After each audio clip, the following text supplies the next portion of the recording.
ठीक है, चलो फिर हम डिस्कस करते हैं ना। सो किसके बारे में हम बात कर रहे थे? We were discussing about the curing. Curing की बात कर रहे थे हम, क्यूरिंग की बात कर रहे थे, क्यूरिंग के बारे में बात कर रहे थे, है ना। इसको स्टार्ट कर रहे हैं। Share white board, second on है वीडियो। चलो, क्यूरिंग की बात कर रहे थे। क्यूरिंग में आपको बताया था कि भाई पर्पस क्या होता है, पर्पस क्या है क्यूरिंग करने का। कॉम्पेक्शन के बारे में आपको बता दिया कि कॉम्पेक्शन के आपके क्या क्या तरीके रहते हैं, किस किस तरह से आप कॉम्पेक्शन कर सकते हो। क्यूरिंग की बात कर ली हमने, क्यूरिंग के बारे में बताया, प्लेसिंग के बारे में आपको बताया, है ना। प्लेसिंग के बारे में आपको बताया, बैचिंग हो गया, मिक्सिंग हो गया, प्लेसिंग हो गया, क्यूरिंग हो गया, हो जाएगा। अब कॉम्पेक्शन हो चुका है, तो मतलब almost manufacturing of the concrete, production of concrete आपके लिए कंप्लीट होने वाला है जस्ट थोड़ी देर बाद। ठीक है, एक कल पॉइंट बताया था मैंने कि अगर सपोज आप क्या कर रहे हो, वाइब्रेटिंग कंक्रीट कर रहे हो, वाइब्रेटिंग कंक्रीट के लिए जनरली स्लम की वैल्यू किसके आसपास होनी चाहिए? फॉर वाइब्रेटिंग कंक्रीट स्लम की वैल्यू किसके आसपास सजेस्ट करी गई है? स्लम पे वैल्यू किसके आसपास बताई गई है आपको?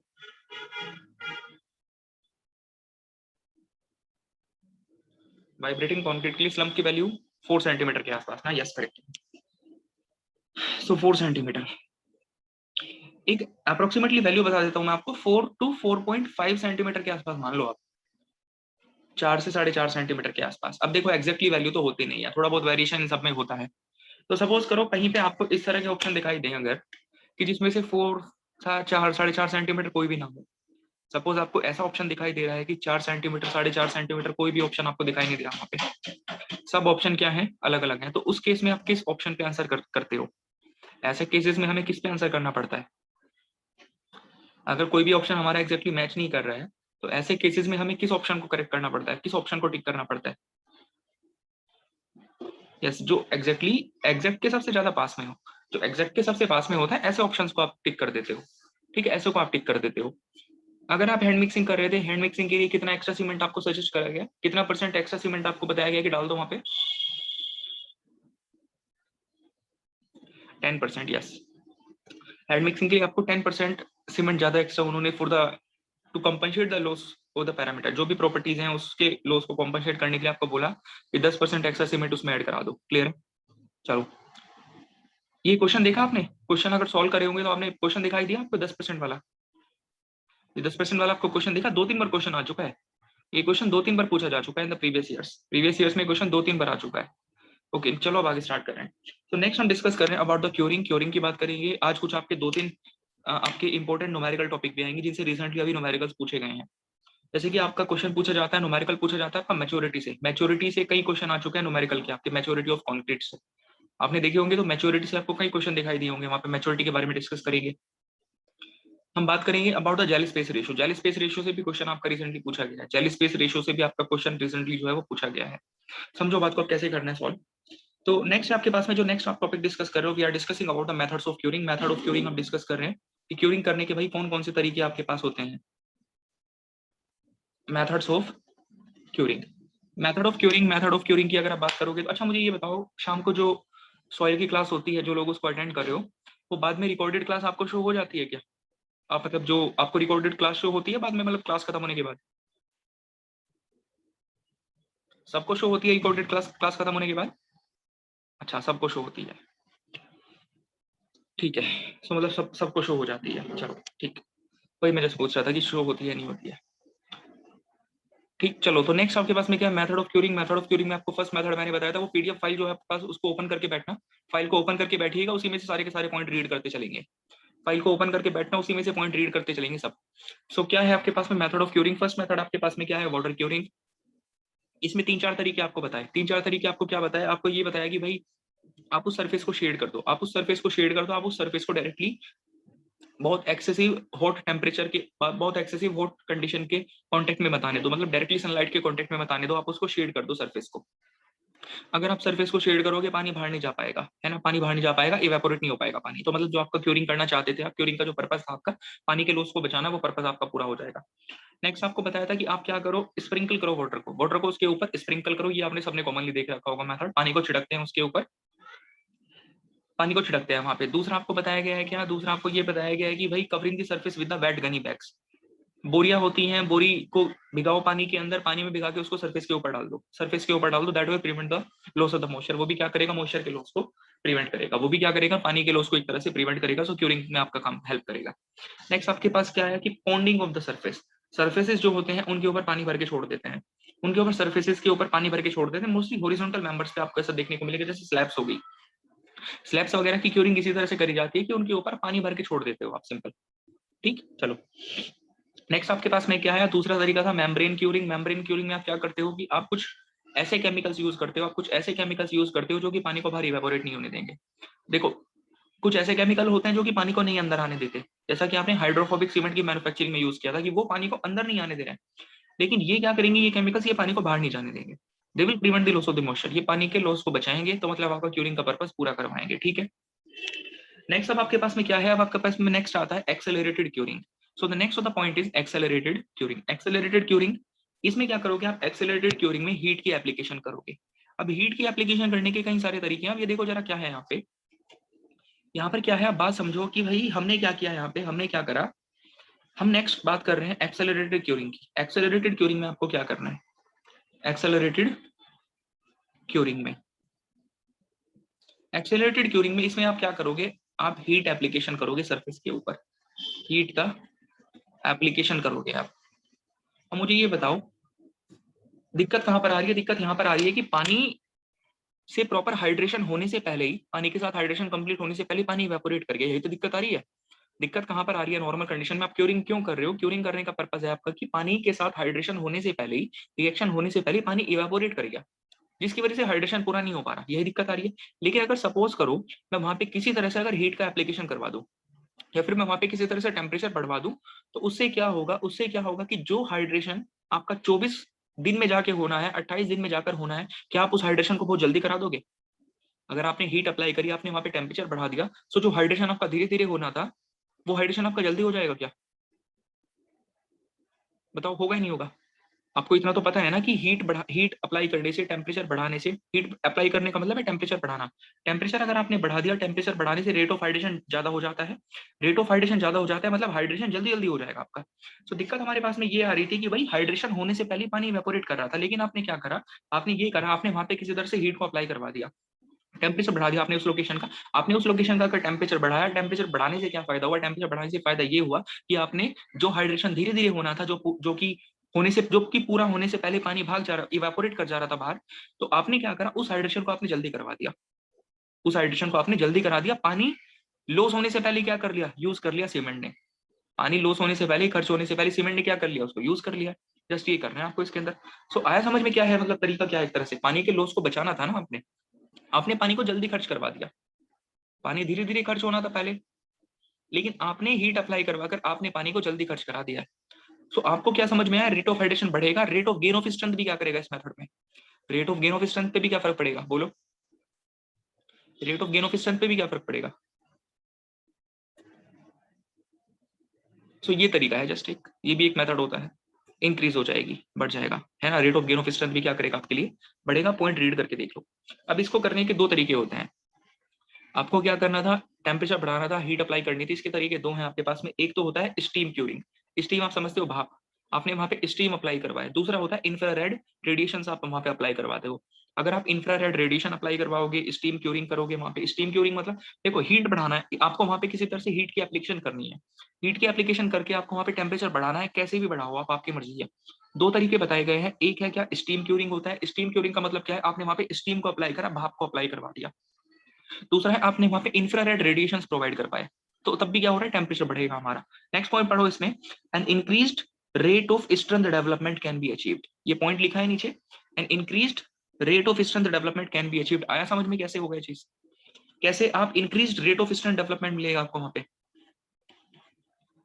रेट ऑफ स्ट्रेंथ डेवलपमेंट, क्या फर्क पड़ेगा इस पे, rate of strength development, rate of strength development पे क्या फर्क पड़ेगा, रेट ऑफ स्ट्रेंथ डेवलपमेंट क्या करेगा आपका, इंक्रीज करेगा, सिंपल। ये क्या कर जाएगा, इंक्रीज कर जाएगा। अब उसका तरीका मैंने बता दिया। हुआ क्यों ऐसा, क्योंकि आपने वहां पे हीट अप्लाई करवाई, आपने वहां पे टेम्परेचर बढ़ाया।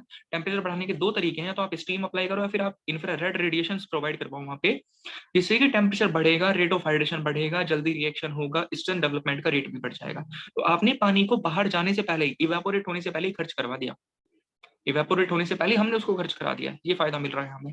आगे क्या लिखा हुआ है, an increased rate of instant development can be achieved. ये पॉइंट आपके पास, ये पॉइंट सबको समझ में आया होगा। नेक्स्ट पॉइंट क्या है, accelerated process of curing has many advantages. आपको इस एक्सेलरेटेड क्यूरिंग के, ये जो एक्सेलरेटेड क्यूरिंग है ना आपके पास में, ये क्या है, एक्सेलरेटेड क्यूरिंग ही तो है। इससे क्या हुआ, increase rate of instant development आपको मिल रहा है। कैसे, आपने स्टीम प्रोवाइड करी, इंफ्रारेड रेडिएशन आपने प्रोवाइड करवाया, आपने हीट का एप्लीकेशन वहां पे करा, जिससे कि रेट ऑफ हाइड्रेशन बढ़ेगा, रेट ऑफ इंस्टेंट डेवलपमेंट भी वहां पे बढ़ेगा। इस एक्सेलरेटेड क्यूरिंग के आपको बहुत सारे एडवांटेजेस देखने को मिलते हैं, एंड सारे के सारे एडवांटेजेस आपको पहले से पता है। सारे के सारे एडवांटेजेस आपको पहले से पता है, ऐसा कोई आपका एडवांटेज नहीं है जो आपको नहीं पता। कौन सा एडवांटेज उठाओ first, accelerated process of curing has many advantages. First क्या है, moulds can be removed in shorter time. ये सही है नहीं है पॉइंट, ये आपको पता था पहले से कि मोल्ड क्या कर सकते हो, आप जल्दी जल्दी यूज कर सकते हो, मोल्ड को आप कम टाइम में निकाल दोगे। अब मोल्ड को आप क्या कर सकते हो, आप कम टाइम में निकाल सकते हो। ऐसा होगा ही नहीं होगा भाई, मोल्ड को आप जब तक नहीं निकालोगे, जब तक स्ट्रेंथ गेन ना हो जाए प्रॉपर्ली, जब तक प्रॉपर स्ट्रेंथ नहीं आ जाती हमारे मेंबर में, तब तक हम मोल्ड को नहीं निकालते हैं। लेकिन इस मेथड ने आपके मेंबर में जल्दी स्ट्रेंथ डेवलप करा कर दे दिया, तो आप क्या कर सकते हो, उन मोल्ड को आप जल्दी निकाल दोगे बाहर। The mould can be reused quickly. जल्दी जल्दी आप क्या कर सकते हो, मोल्ड को यूज कर सकते हो, फिर आप जल्दी से क्या कर सकते हो, मोल्ड को हटा सकते हो। आपको ये बताएगा, ये वाला पॉइंट मैंने आपको कहाँ पे बताया था, ये वाला पॉइंट हमने कहाँ पे डिस्कस किया था, कोई बता सकता है? पहले डिस्कस कर रखा है पॉइंट, कहाँ पे डिस्कस किया था?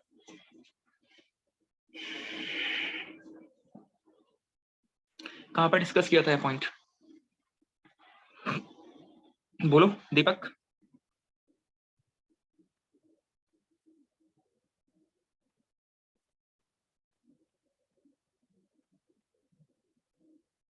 बताओ कहाँ पर बताया था पॉइंट के बारे में, टाइप ऑफ सीमेंट में, कहाँ पे, कौन से टाइप ऑफ सीमेंट में, कौन से टाइप ऑफ सीमेंट में, ये भी तो बताओ, कौन से टाइप ऑफ सीमेंट में, कौन से टाइप ऑफ सीमेंट में आपको ये चीज देखने को मिलती थी कि जल्दी आप फॉर्मवर्क को यूज कर सकते थे, कौन से टाइप ऑफ सीमेंट में? रैपिड हार्डनिंग सीमेंट में बताया था, बताओ। कहाँ पे बताया था आपको? यस, आपको बताया गया था यही सेम पॉइंट, कहाँ पे, रैपिड हार्डनिंग सीमेंट के अंदर, यही सेम पॉइंट तो बताया था वहां पर आपको, रैपिड हार्डनिंग सीमेंट में यही सेम चीज आपको बताई गई थी रैपिड हार्डनिंग सीमेंट में, कि जल्दी स्ट्रेंथ गेन हो जाती है हमारे सीमेंट में, हमारे सीमेंट में जल्दी स्ट्रेंथ गेन हो जाती है, जिससे कि आप क्या कर सकते हो, आप उस फॉर्मवर्क को जल्दी जल्दी रीयूज कर सकते हो। क्लियर है, ये पॉइंट बताया था। नेक्स्ट क्या है, production is increase due to the shorter curing period. ये भी फायदा मिलेगा, सिंपल आप रिलेट कर सकते हो कि अगर आप जल्दी जल्दी, अब पहले आपको 21 दिन तक क्यूरिंग करनी पड़ती थी एक मेंबर की, अगर आप नॉर्मल क्यूरिंग करते हो तो लगभग आप मान के चलो 10 दिन 15 दिन तो आपको क्यूरिंग करनी पड़ेगी ना। अब आपको बहुत कम टाइम के लिए क्यूरिंग करनी पड़ेगी, कितना कम टाइम होगा वो मैं बता दूंगा अभी, बहुत कम टाइम के लिए आपको क्यूरिंग करनी पड़ेगी, क्योंकि क्यूरिंग करने का पर्पस क्या होता है, वाटर के लॉस को बचाना। आपने वाटर को जल्दी खर्च करवा दिया, अब जब पानी खर्च हो गया, हाइड्रेशन हो गया उसका, तो उसके बाद क्यों क्यूरिंग करोगे आप, उसके बाद क्यूरिंग की रिक्वायरमेंट है ही नहीं, तो क्यूरिंग भी कम टाइम के लिए करनी पड़ेगी। सो जिससे प्रोडक्शन भी क्या होगा, आपका स्पीडी रेट से प्रोडक्शन होगा, जो भी आप मेंबर का प्रोडक्शन करना चाहते हो। नेक्स्ट आपके पास में क्या है, नेक्स्ट होता point will be temperature can be increased by placing concrete in steams hot water by passing electrical currents through to the cement। ये अभी बताया मैंने आपको जस्ट, ये अभी बताया। आपका मेन बेसिक प्रिंसिपल क्या है इस मेथड में, कि आपको टेम्परेचर बढ़ाना है, कैसे भी आपको हीट का एप्लीकेशन करना है, उसके कई सारे तरीके आपके पास में है। क्या क्या तरीके हैं, आप स्टीम पास करवाओ, स्टीम पास करवाओ सैंपल से, आप क्या करो, हॉट वाटर पास करवाओ सैंपल से, हॉट वाटर में प्लेस करो उसको। नेक्स्ट मेथड आपके पास में क्या आ जाएगा, इलेक्ट्रिकल करंट आप पास करवाओ थ्रू द सैंपल। तरीके बहुत सारे हैं, बेसिक प्रिंसिपल एक है कि आपको किसी भी तरह से टेम्परेचर बढ़ाना है, हीट का एप्लीकेशन करना है किसी भी तरह से, बस। उससे फायदा क्या मिलेगा, प्रोडक्शन बढ़ जाएगा आपका, मोल्ड को आप जल्दी जल्दी रीयूज कर पाओगे, ये सब बेनिफिट मिल जाएगी उससे आपके। अब मुझे ये बताओ जरा, मुझे ये बताओ, मैंने आपको ये बताया था कि ऐसे कौन से स्ट्रक्चर्स होते हैं, ऐसे कौन से स्ट्रक्चर्स होते हैं जिनमें आपको फॉर्मवर्क को जल्दी जल्दी रीयूज करना पड़ता है। ऐसा कुछ एग्जांपल्स दिए थे क्या आपको? रैपिड हार्डनिंग सीमेंट के बारे में सोचो, कुछ आपको एग्जांपल बताए थे कि जिनमें आपको फॉर्मवर्क को जल्दी जल्दी रीयूज करने की रिक्वायरमेंट होती है, ऐसा कहां पर होता था? रेलवे स्लीपर्स, यस करेक्ट है, रेलवे स्लीपर था। एक दो एग्जांपल और बताए थे, और भी याद है कोई? एक दो एग्जांपल और बताए थे।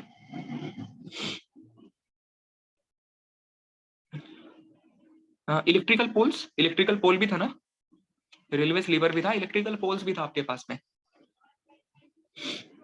हाँ, रेलवे स्लीपर भी था, इलेक्ट्रिकल पोल भी था। अब आप ये समझो बात को, ये सब मेंबर कैसे होते हैं? ये प्रीकास्ट होते हैं। ये सब कैसे होते हैं? प्रीकास्ट ही तो होते हैं ना। अभी आपने इनकी कास्टिंग ऑलरेडी कर रखी होती है।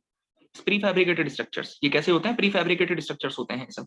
बिल्कुल, ये प्री फैब्रिकेटेड स्ट्रक्चर होते हैं। प्री फैब्रिकेटेड स्ट्रक्चर के बारे में मैंने आपको ये बताया था कि प्री फैब्रिकेटेड स्ट्रक्चर में आपको क्या करना होता है? फॉर्म वर्क को बहुत जल्दी जल्दी रीयूज करना पड़ता है, बहुत जल्दी जल्दी रीयूज करना पड़ता है, जिससे कि प्रोडक्शन जल्दी जल्दी हो सके। इसका भी एक एग्जांपल आपको दिया कि इस मेथड को अगर आप यूज करते हो एक्सेलरेटेड क्यूरिंग वाले को, तो आपका प्रोडक्शन बढ़ेगा, आप फॉर्म वर्क को जल्दी जल्दी यूज कर पाओगे। तो आपको फिर मैंने ये बताया कि ऐसे कौन से स्ट्रक्चर होते हैं जिनमें आपको फॉर्म वर्क को जल्दी जल्दी यूज करना पड़ता है। वो होते हैं इलेक्ट्रिकल पोल्स, आपके पास में रेलवे स्लीपर्स, ऐसे एग्जांपल हो सकते हैं। ये कैसे हैं? ये प्री फैब्रिकेटेड स्ट्रक्चर्स है, प्री कास्ट स्ट्रक्चर्स हैं। तो आप ये कह सकते हो क्या कि आपका एक्सेलरेटेड क्यूरिंग वाला जो मेथड है, एक्सेलरेटेड क्यूरिंग वाला मेथड क्या आपका प्री कास्ट मेंबर्स के लिए सुटेबल रहेगा? आप ऐसा बोल सकते हो, क्योंकि आपका जल्दी स्ट्रेंथ गेन करेगा कॉन्क्रीट, जल्दी आप फॉर्म वर्क को हटा पाओगे, जल्दी आप उसको यूज कर पाओगे, यूज कर पाओगे। बोलो, ये क्लियर हुआ है नहीं हुआ? सबको ये पॉइंट क्लियर है? अब वो वही सेम पॉइंट आपके नोट्स में लिखा हुआ है, पढ़ के देखो उसको। High pressure steam curing, high pressure steam curing, steam pressure apply करवाया जाता है। स्टीम क्या करना है आपको? स्टीम अप्लाई करवानी है। तो high pressure steam curing is usually applied to precast members. Point clear हुआ है नहीं हुआ? बोलो कैसे? पॉइंट क्लियर हुआ है नहीं हुआ कि कैसे प्रीकास्ट मेंबर्स पे अप्लाई करवा सकते हो? सब लोग बोलो, ये क्लियर है पॉइंट? तो मतलब ये बताओ, ये वाले पॉइंट जो हैं, जो मैं अभी आपसे आपके पास यहाँ पे अभी डिस्कस कर रहा हूँ, क्या ये चीजें आपको पहले से नहीं पता थी क्या? कि भाई प्रीकास्ट मेंबर्स हैं, प्री फैब्रिकेटेड स्ट्रक्चर है, आपको फॉर्म वर्क जल्दी जल्दी निकालना है, जल्दी रीयूज करना है, जिससे कि प्रोडक्शन बढ़े। आपको ये पॉइंट पहले से पता थे या नहीं पता थे? ऐसा कोई पॉइंट मैं यूज कर रहा हूँ क्या आज के टाइम पे जो आपको पहले से नहीं डिस्कस हो रखा? कुछ कुछ पॉइंट आ रहे होंगे निकल के, जो अभी नए पॉइंट आ रहे हैं आपके लिए, लेकिन मोस्ट ऑफ द पॉइंट्स आपके पुराने वाले ही आ रहे हैं सब। मोस्ट ऑफ द पॉइंट्स सब पुराने वाले आ रहे हैं, जो आपको सब पहले से पता है। तो सारे पॉइंट आपको पहले से पता है। मुझे ये तो बताओ, अगर आपको सारी चीजें यहाँ पे पहले से पता ही हैं, तो मैं यहाँ पे क्या कर रहा हूँ फिर? अगर आपको सारी चीजें पहले से पता ही हैं, तो मैं यहाँ पे क्या कर रहा हूँ फिर? आपको सारे पॉइंट पता है पहले से, तो मेरा यहाँ पे क्या रोल आता है फिर? मेरा मेरा रोल क्या आ रहा है यहाँ पे? आपको सारे पॉइंट पहले से पता है, मेरा रोल क्या आ रहा है यहाँ पे निकल के? मैं यहाँ पे क्या कर रहा हूँ बैठकर? आपने बोला कि इंस्टेंट बिल्डिंग में भी यूज कर सकते हैं सर, इंस्टेंट बिल्डिंग में भी यूज कर सकते हैं सर। जहां पर भी आपको जल्दी मोल्ड को रीयूज करना है, वहां पे आप यूज कर सकते हो। हाँ बिल्कुल, जहां पे आपको जल्दी स्ट्रेंथ चाहिए, बिल्कुल कर सकते हो। इंस्टेंट बिल्डिंग मतलब आपको एकदम से स्ट्रेंथ डेवलप करवानी है उसके अंदर, बिल्कुल यूज कर सकते हो। मुझे बताओ मेरा रोल कहाँ पे आ रहा है यहाँ पे फिर? मैं यहाँ पे क्या कर रहा हूँ? चलो ठीक है, मैं तो जस्ट आपको तरीका बता रहा हूँ कि देखो, ये वो पॉइंट था, वो आपने वहां पे पढ़ा था। मैं तो जस्ट उनको रिलेट करना सिखा रहा हूँ सिर्फ, बाकी पता आपको सब कुछ है, बस उनको रिलेट करना भी तो एक इंपॉर्टेंट पॉइंट होता है ना। इंसान को पता सब कुछ होता है, लेकिन उसको रिलेट करना आना चाहिए ना सही टाइम पे, कि क्या चीज रिलेट करनी है। जस्ट वो काम कर रहा हूँ मैं, और कुछ काम नहीं कर रहा। सो नेक्स्ट आपके पास में क्या है, नोट करके लिखा है आपके पास में, देखो जरा। एक इसमें, एक आपके पास में थोड़ा सा इसका ड्रॉबैक आता है, इस मेथड का एक थोड़ा ड्रॉबैक आता है। एक दो इंपॉर्टेंट पॉइंट है इसमें जो आपको पता होने चाहिए। देखो जरा क्या है। सो आपके नोट्स में लिखा हुआ है पॉइंट क्लियर कट, साइड में ब्रैकेट के अंदर लिखा हुआ है कि high pressure steam curing is usually applied to the precast members. ये पॉइंट लिखा है वहां पे, ये पॉइंट लिखा हुआ है। आगे क्या लिखा है आपका कि नोट करके लिखा हुआ है यहाँ पे, high pressure steam curing reduces the bond strength by about 50%। Shear strength क्या हो जाती है? रिड्यूस हो जाती है। तो इसका एक ड्रॉबैक निकल कर आता है इस मेथड का। ड्रॉबैक क्या है कि हाई प्रेशर स्टीम क्यूरिंग जो है, ये स्टीम क्यूरिंग जो आप कर रहे हो ना यहाँ पे, हाई प्रेशर स्टीम क्यूरिंग जो आप यहाँ पे कर रहे हो, इससे एक ड्रॉबैक निकल कर आता है। स्टीम क्यूरिंग जो आप यहाँ पे कर रहे हो ना, इससे ड्रॉबैक क्या निकल कर आता है? ड्रॉबैक ये निकल कर आता है कि हमारे मेंबर्स के अंदर, जो हमारे मेंबर होते हैं, उनके बीच में एक प्रॉपर बॉन्ड डेवलप नहीं कर पाता है। जो मेंबर्स हैं, जो सॉरी जो आपके पास कंक्रीट है, कंक्रीट के जो पार्टिकल्स हैं, उन कंक्रीट के पार्टिकल्स के बीच में एक प्रॉपर बॉन्ड डेवलप नहीं हो पाता है। अगर बॉन्ड डेवलप नहीं हो पाया, वो स्ट्रेंथ अपनी जल्दी गेन कर लेता है। स्ट्रेंथ कई तरह की स्ट्रेंथ होती है ना, एक तो कंप्रेसिव लोडिंग के लिए स्ट्रेंथ होती है, टेंसाइल लोडिंग के लिए स्ट्रेंथ होती है, एक होती है शियर लोडिंग के लिए स्ट्रेंथ होती है। अलग अलग तरह की स्ट्रेंथ होती है आपके पास में। तो क्या होता है, इस वाले मेथड में आपको स्ट्रेंथ डेवलपमेंट जल्दी देखने को मिलेगा, उसमें कोई डाउट नहीं है। But that will be compressive strength development, that will be compressive strength development। Shear strength की अगर आप बात करो तो शेयर स्ट्रेंथ में क्या होता है कि अगर आप जल्दी उसको हाइड्रेट करवा रहे हो, या फिर आप ये कहो कि रेट ऑफ हाइड्रेशन जब जल्दी हो रहा है, तो उसमें दिक्कत क्या निकल कर आती है, जो पार्टिकल्स होते हैं कंक्रीट के, उनके बीच में एक प्रॉपर बॉन्ड डेवलप नहीं कर पाता। अब बॉन्ड डेवलप, अगर आपने सुना कि बॉन्ड डेवलप नहीं कर पा रहा है, तो बॉन्ड से कौन सी स्ट्रेंथ आती है, बॉन्ड स्ट्रेंथ निकल कर आती है। बॉन्ड डेवलप ना करने का मतलब क्या है, बॉन्ड डेवलप ना कर पाने का मतलब क्या है, बॉन्ड स्ट्रेंथ। आपने पढ़ा होगा आरसीसी में ना, बॉन्ड स्ट्रेंथ के बारे में पढ़ा है आपने आरसीसी में, बॉन्ड स्ट्रेंथ के बारे में, बॉन्ड स्ट्रेंथ के बारे में आपने सुना होगा वहां पे, बॉन्ड स्ट्रेंथ के बारे में ना। अब देखिए नेक्स्ट क्या है आपके पास में, तो होता क्या है कि कॉम्प्रेसिव स्ट्रेंथ प्रॉपर डेवलप कर जाती है, उसमें कोई डाउट नहीं है, लेकिन पार्टिकल जो होते हैं उनके बीच में एक प्रॉपर बॉन्ड डेवलप नहीं कर पाता। प्रॉपर बॉन्ड डेवलप ना कर पाने का मतलब क्या है, बॉन्ड स्ट्रेंथ क्या हो जाती है, बॉन्ड स्ट्रेंथ हो जाती है कम। और मुझे ये बताओ, बॉन्ड स्ट्रेंथ एक तरह से कौन सी स्ट्रेंथ होती है, क्या ये कॉम्प्रेसिव स्ट्रेंथ है, क्या ये टेंसाइल स्ट्रेंथ है, फिर ये शियर स्ट्रेंथ होती है, किस तरह की स्ट्रेंथ होती है, ये किस तरह की स्ट्रेंथ होती है,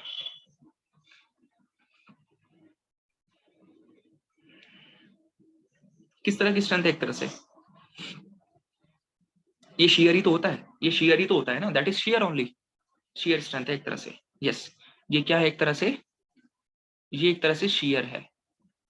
तो डिसएडवांटेज क्या निकल कर आया, आपसे क्वेश्चन पूछा जा सकता है, क्वेश्चन ये पूछा जा सकता है कि भाई हाई प्रेशर स्टीम क्यूरिंग आप करते हो तो क्या डिसएडवांटेज मिलता है, कि जो बॉन्ड स्ट्रेंथ होती है, या फिर आप ये कहो कि शेयर स्ट्रेंथ जो होती है, लगभग 50% तक रिड्यूस हो जाती है आपके मेंबर्स की, लगभग 50% तक रिड्यूस हो जाती है, एक डिसएडवांटेज निकल के आता है।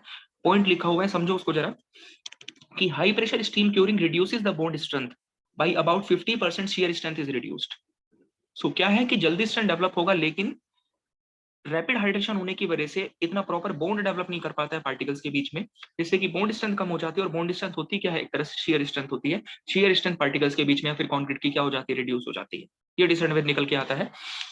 नेक्स्ट पॉइंट पढ़िए इसका जरा, नेक्स्ट पॉइंट पढ़ो, the rapid initial rise of the temperature, the rapid initial rise of the temperature does not affect the ultimate strength, ultimate strength remains unaffected, ultimate strength remains unaffected. ये point भी आपको बताया था शायद, कि आप जल्दी जल्दी हाइड्रेशन करवा रहे हो, आप क्या करवा रहे हो, जल्दी जल्दी हाइड्रेशन करवा रहे हो, जल्दी हाइड्रेशन करवा के आपने क्या करा, कंक्रीट की अर्ली स्टेज पे जो स्ट्रेंथ है उसको बढ़ा दिया, कंक्रीट की अर्ली स्टेज पे जो स्ट्रेंथ है उसको बढ़ा दिया आपने। बट क्या इसका मतलब ये है कि कंक्रीट की अल्टीमेट स्ट्रेंथ बढ़ गई, क्या इसका मतलब ये होता है क्या कि कंक्रीट की अल्टीमेट स्ट्रेंथ बढ़ गई, बोलो मुझे, जल्दी कम टाइम पे, इनिशियल टाइम पे ज्यादा स्ट्रेंथ मिलेगी, बट इसका मतलब ये नहीं कि मुझे अल्टीमेट स्ट्रेंथ ज्यादा मिलेगी, दोनों चीजों में फर्क होता है। इनफैक्ट यही सेम पॉइंट हमने डिस्कस करा था कहाँ पे, रैपिड हार्डनिंग सीमेंट में, रैपिड हार्डनिंग सीमेंट में, एक्सा रैपिड हार्डनिंग सीमेंट में क्या था मेन पॉइंट, मेन पॉइंट यही तो था ना, कि उन सीमेंट्स में आपको इनिशियल पीरियड पे, अर्ली पीरियड पे ज्यादा स्ट्रेंथ मिलेगी, लेकिन इसका ये मतलब नहीं कि उनकी अल्टीमेट स्ट्रेंथ सेम, उनकी अल्टीमेट स्ट्रेंथ बढ़ जाती है, ये मतलब नहीं है इसका।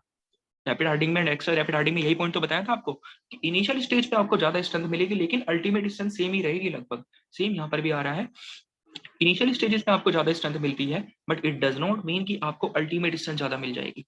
सो इनिशियल रैपिड अगर आप इंक्रीज करवा रहे हो टेम्परेचर में, इसका सिंपल ये है कि आपको अर्ली स्टेजेस पे ज्यादा स्ट्रेंथ मिलेगी, but it does not mean कि आपकी अल्टीमेट स्ट्रेंथ बढ़ जाएगी, अल्टीमेट स्ट्रेंथ एक तरह से अनअफेक्टेड रहती है, ultimate strength will remains unaffected, यही सेम वर्ड लिखा है वहां पे, क्या लिखा हुआ है कि the rapid initial rise of the temperature does not affect the ultimate strength, ultimate strength unaffected ही रहती है, will remains unaffected. Now next point आपको क्या कह रहा है, ये जो मैंने आपको पॉइंट बताया है ना, क्या सीक्वेंस में चीजें हो रही है, वही एज इट इज वहां पे मेंशन कर रखा है। आपने टेम्परेचर बढ़ाया, हाई टेम्परेचर, एक्सेलरेटेड होगा हाइड्रेशन, टेम्परेचर बढ़ाया, हाइड्रेशन क्या होगा, एक्सेलरेटेड रेट से होगा, हाइड्रेशन जल्दी जल्दी होगा, faster rate of strength development, faster rate of strength development, strength का डेवलपमेंट क्या होगा, फास्ट रेट से होगा, स्ट्रेंथ का डेवलपमेंट होगा फास्ट रेट से। सो लास्ट में एक सीक्वेंस लिखा हुआ है, सबने देख लिया वो, कि हाई टेम्परेचर हुआ, एक्सेलरेटेड हाइड्रेशन होगा, फास्टर स्ट्रेंथ डेवलपमेंट होगा, but it does not mean कि अल्टीमेट स्ट्रेंथ बढ़ जाएगी, अल्टीमेट रिमेंस स्ट्रेंथ एक तरह से अनअफेक्टेड ही रहेगी, लेकिन शेयर स्ट्रेंथ पे फर्क आ जाता है, लगभग 50% तक रिड्यूस हो जाती है शेयर स्ट्रेंथ, 50% तक। अब मुझे ये बताओ, ये वाला तरीका आपको सबको क्लियर है, प्रीकास्ट मेंबर्स के लिए आप जनरली यूज कर सकते हो मेथड को, बोलो क्लियर है नहीं है, सभी लोग बताओ एक बार, सबको क्लियर है चीज। सो क्यूरिंग का क्या करना है, पर्पस क्या है, रीजन क्या है, क्यों करना पड़ता है, कौन कौन से तरीके होते हैं करने के, वो सारी चीजें आपसे डिस्कस करनी है, वो सारे पॉइंट आपके डिस्कस हो गए हैं, बोलिए सभी को क्लियर हुआ है।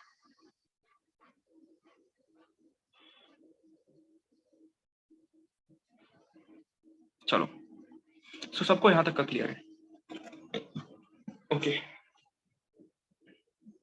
नेक्स्ट, नेक्स्ट आता है आपके पास, नेक्स्ट अब लास्ट ऑपरेशन आता है, एक और ऑपरेशन है आपके पास में, फिनिशिंग। एक फिनिशिंग क्या पर्पस है? फिनिशिंग का पर्पस क्या होता है? What is the purpose of finishing? नाम में लिखा हुआ है फिनिशिंग, प्रॉपर फिनिशिंग देना। एक फिनिशिंग का मतलब क्या होता है? आप सिंपल बोलते हो फिनिशिंग प्रॉपर नहीं है। कितना टाइम लगता है स्टीम क्यूरिंग में? कितना टाइम लगता है स्टीम क्यूरिंग में? स्टीम क्यूरिंग लगभग आपका 8 घंटे में 10 घंटे में हो जाता है काम। 8-10 घंटे में आपका काम हो जाएगा स्टीम क्यूरिंग। वो डिपेंड करेगा आपका टेम्परेचर कितना कर रहे हो आप। दीपक एक्चुअली में स्टीम क्यूरिंग का टाइम कितना है इसके लिए एक फिक्स ड्यूरेशन बता पाना तो सही नहीं है। सही क्यों नहीं है? क्योंकि that will depend on the temperature. कितने टेम्परेचर पर आप क्यूरिंग कर रहे हो इस पर डिपेंड करेगा। लेट अस सपोज मैंने स्टीम क्यूरिंग आपको बोला, स्टीम क्यूरिंग, अब जो टेम्परेचर है वो आप 70 डिग्री सेल्सियस कर रहे हो, 90 डिग्री सेल्सियस कर रहे हो, 100 डिग्री सेल्सियस कर रहे हो, इस पे डिपेंड करेगा ना कि आपको कितने टाइम के लिए करना है। कितने टाइम के लिए करना है आपको टेम्परेचर पे डिपेंड करेगा एक्चुअल में। बट मैं आपको बताऊं, 10-10 घंटे में भी आपका काम चल जाता है। बहुत सी जगह पे ऐसा होता है कि जहाँ पे आप 10 आवर्स के लिए स्टीम क्यूरिंग अगर कर दो ना, आपको एक एग्जाम्पल भी बताया था स्टार्टिंग में, एक एग्जाम्पल लिखवाया हुआ है सर, एक बार आपने 90 डिग्री वाला बताया था, वही हाँ वही तो मैं बता रहा हूँ आपको कि टाइम डिपेंड करेगा कितने टाइम के लिए आपको करना है, that will depend on the temperature. एक आपको एग्जाम्पल भी लिखवाया हुआ है कि अगर आप 90 डिग्री पे क्यूरिंग कर दो, 10-12 घंटे के आसपास के तो केस था वो शायद, तो लगभग स्ट्रेंथ आपकी कितनी मिल गई थी?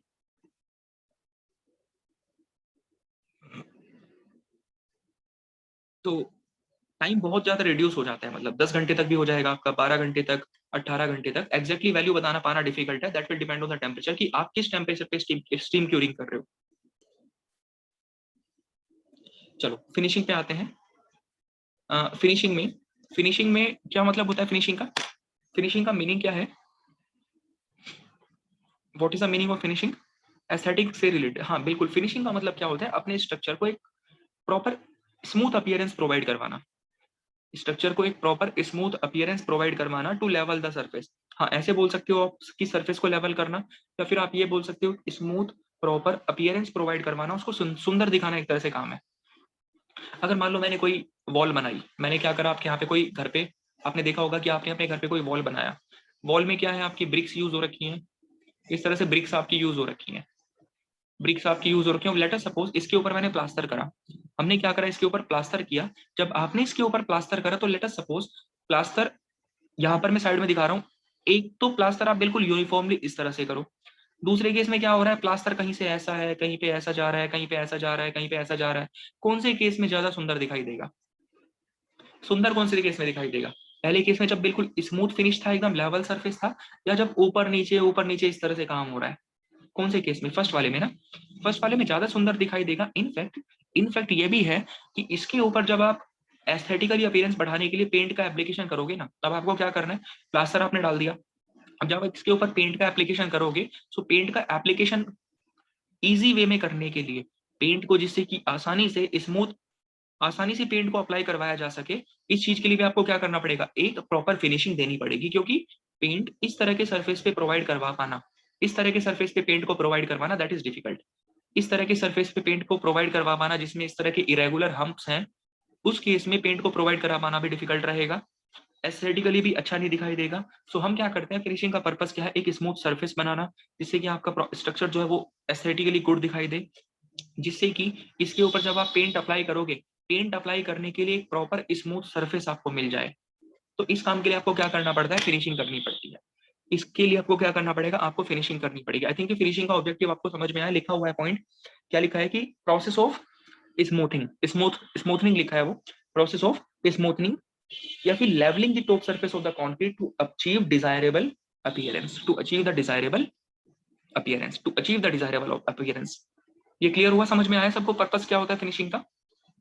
फिनिशिंग का पर्पस समझ में आया सबको कि क्या है, एक स्मूथ सरफेस बनाना, एक लेवल्ड सरफेस प्रोवाइड करना, जिससे कि एस्थेटिकली अच्छा दिखाया जा सके, एक डिजायर्ड अपीयरेंस आपको मिल सके, जिससे कि पेंट के एप्लीकेशन के लिए एक स्मूथ सरफेस आपके पास में बन जाए। ये सब पर्पस होता है क्या? ये सब पर्पस होता है फिनिशिंग करने का। नाउ नेक्स्ट पॉइंट आपके पास में ये आता है कि भाई जो फिनिशिंग आप करोगे, फिनिशिंग आपको किस किस कौन कौन से ऑपरेशंस इन्वॉल्व होते हैं फिनिशिंग के अंदर। नेक्स्ट आपको क्या डिस्कस कर रहे हैं कि फिनिशिंग में आपके कौन कौन से ऑपरेशंस इन्वॉल्व होते हैं, ये चीज आपको नेक्स्ट डिस्कस करनी है। अब देखो जरा, मेरे ख्याल से आपने अगर अपने घर पे कभी कोई प्लास्टर होते देखा होगा, आपने किसी दीवार पे, आपने कोई फ्लोर पे सीमेंट कंक्रीट को डालते हुए देखा होगा, किसी फ्लोर पे आपने मोर्टार को डालते हुए देखा होगा, तो आप सबने देख रखा होगा फिनिशिंग कैसे करते हैं। मेरे ख्याल से हर किसी स्टूडेंट ने देखा होगा, कहीं पे वॉल पे प्लास्टर हुआ है, कहीं पे जमीन पे किसी ने कंक्रीट डाली है, कंक्रीट को स्प्रेड करा है, या फिर कोई छत पे लेंटर डाला है किसी ने। हर किसी ने देखा होगा ये चीज, देखा होगा ना आपने सबने अपने डे टू डे लाइफ में, मेरे ख्याल से कहीं ना कहीं पे तो देखा ही होगा। स्टेट बोर्ड, हाँ देखो जरा कैसे करते हैं, बिल्कुल देखिए कैसे करते हैं, बिल्कुल वही तो वही तरीके होते हैं फिनिशिंग के। देखो तीन मेनली ऑपरेशन इन्वॉल्व होते हैं, मेनली तीन ऑपरेशन इन्वॉल्व होते हैं, आप समझना जरा कैसे करते हैं। लेट अस सपोज जब किसी भी सरफेस पे प्लास्टर किया जाता है या फिर कॉन्क्रीटिंग की जाती है, तो ऐसा नहीं करते, वो क्या करते हैं वहां पे सिंपली कॉन्क्रीट को डंप कर देते हैं। लेट अस सपोज कि ये हमारा वो पार्ट है, ये हमारा वो सरफेस है जहां पे हमें क्या करना है, कॉन्क्रीटिंग करनी है। तो आप क्या करोगे, यहाँ पे जो भी हमारा लेबर होगा, मजदूर होगा, वो यहाँ पे क्या करेगा, सिंपली कॉन्क्रीट को डंप कर देगा। उसने यहाँ पे कॉन्क्रीट को डंप कर दिया, कॉन्क्रीट को यहाँ पे उसने गिरा दिया, कॉन्क्रीट गिरा दिया उसने। अब जब वो कॉन्क्रीट गिराएगा यहाँ पे, कॉन्क्रीट गिराएगा, तो होगा कैसा, आप समझो बात को। मैं जरा यहाँ पर थोड़ा सा इसको बनाकर दिखाता हूँ आपको ना प्रॉपर तरह से। उसने यहाँ पे कॉन्क्रीट को गिरा दिया, तो कॉन्क्रीट उसने गिराई, जब वो यहाँ पे कॉन्क्रीट को गिराएगा तो कॉन्क्रीट कैसी होगी, कहीं पे हम्प बन जाएंगे बड़े बड़े, कहीं पे छोटे छोटे, इस तरह से इरेगुलर सरफेस होगा क्या, बोलो ऐसा होगा ही नहीं होगा। कंक्रीट गिराई उसने एक जगह पे, जब वो कंक्रीट गिराएगा तो ऐसा ही तो होगा ना, कहीं पे लेवल उठ जाएगा, कहीं पे लेवल छोटा रह जाएगा। कंक्रीट गिरा रहे हैं वो सिंपल इरेगुलर तरह से, बोलो ऐसा होगा या नहीं होगा। तो होगा क्या, हम क्या करते हैं इसमें, मेनली तीन ऑपरेशन आपके पास इन्वॉल्व रहते हैं। यस सर, अनइवननेस सरफेस होगा, बिल्कुल अनइवन सरफेस होगा। और आपके लिए ये तीनों ऑपरेशन इंपॉर्टेंट है, क्योंकि इनका सीक्वेंस पूछा जाता है, इन तीनों ऑपरेशंस का आपसे सीक्वेंस पूछा जाता है। तो क्या होता है, सबसे पहले होता है आपके पास में स्क्रीडिंग। स्क्रीडिंग आपके पास में सबसे पहले होता है। अब जिस चीज को आपने प्रैक्टिकली देख रखा है, उसके समझो कि उसको टेक्निकली क्या बोलते हैं, उसको बोलते हैं स्क्रीडिंग।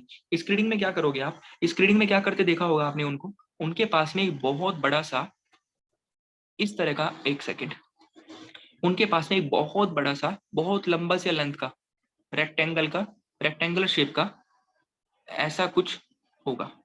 रेक्टेंगुलर शेप का क्या होता है,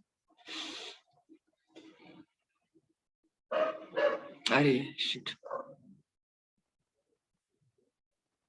ऐसा होता है कुछ, आपने देख रखा है सबने, उनके पास में बहुत ज्यादा लेंथ होती है, इसकी लेंथ होती है मेरे ख्याल से अराउंड, मान के चलो आप 2-3 फीट के आसपास लेंथ होती होगी, 2-3 फीट के आसपास इसकी लेंथ होती होगी लगभग, या ज्यादा मान सकते हो 3 फीट से भी। इस तरह से कुछ रेक्टेंगल शेप का होगा, समझो बात को। अब वो क्या करेंगे, वो इसको उठाएंगे, इसको मुझे पता नहीं क्या बोलते हैं इसको, मैं क्लियरली बोल रहा हूँ, मुझे नहीं पता इसको हिंदी में क्या बोलते हैं। तो इसको उठाएंगे और इसको उठाकर क्या करेंगे, वो यहाँ पे इस सरफेस के ऊपर मूव कराना शुरू कर देंगे।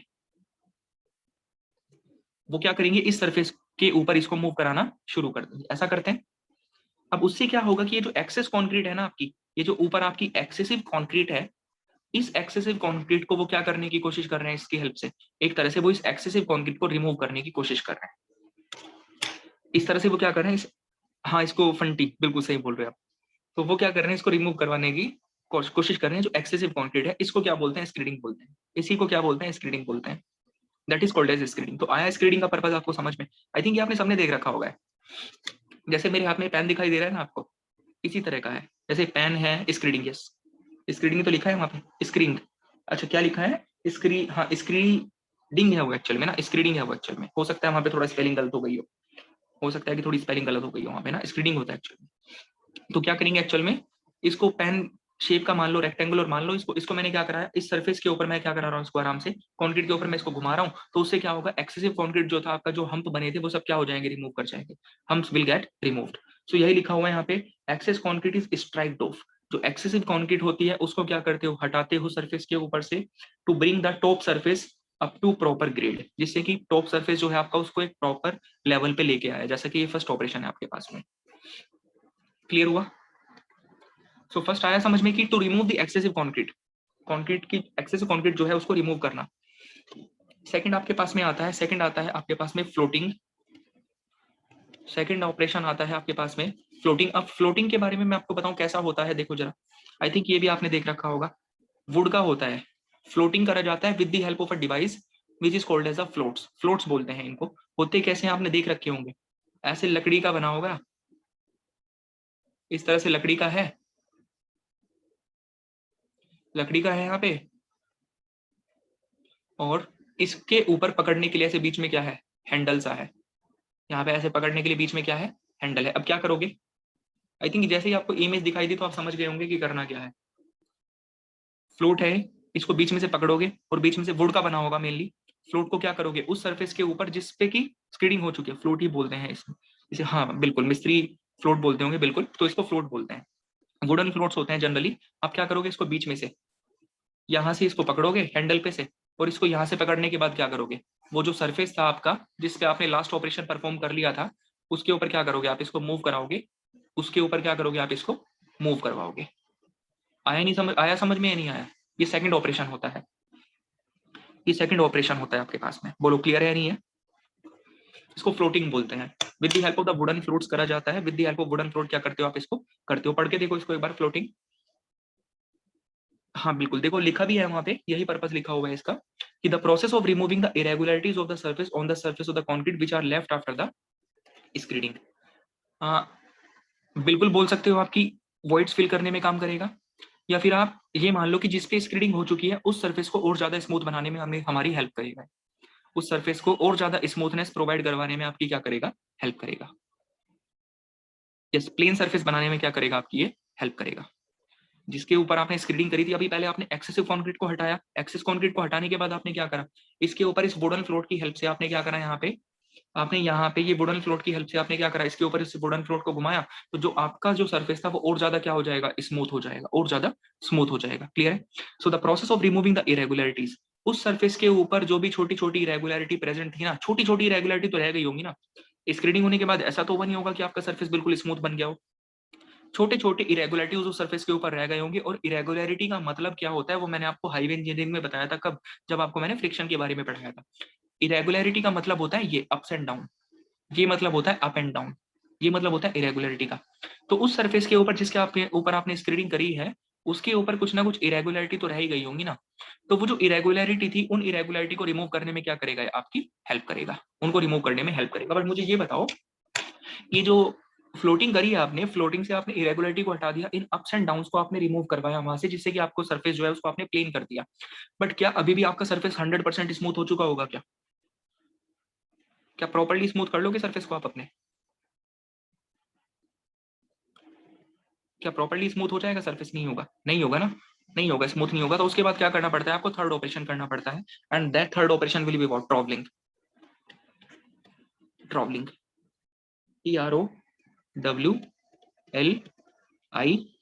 ट्रॉवल, इसको करते हैं with the help of the trowels. और ये फिनिशिंग प्रोसेस का, यस, और ये फिनिशिंग प्रोसेस का सबसे लास्ट ऑपरेशन होता है। फिनिशिंग प्रोसेस में सबसे लास्ट ऑपरेशन होता है आपका, फिनिशिंग का सबसे लास्ट ऑपरेशन होता है आपका ट्रॉवलिंग, सबसे लास्ट में करा जाता है ट्रॉवलिंग। क्या करना है इसमें आपके पास में, मेटल का होता है, मेटल का आपने देखा होगा, मेटल का होता है कुछ इस तरह से कोनिकल सी शेप का रहता है, ऐसी शेप देखी है आपने, कुछ कोनिकल सी शेप, कोनिकल सी शेप होती है, यहाँ पे कुछ इसको पकड़ने का भी रहता है। बोलो देखा है आपने सबने,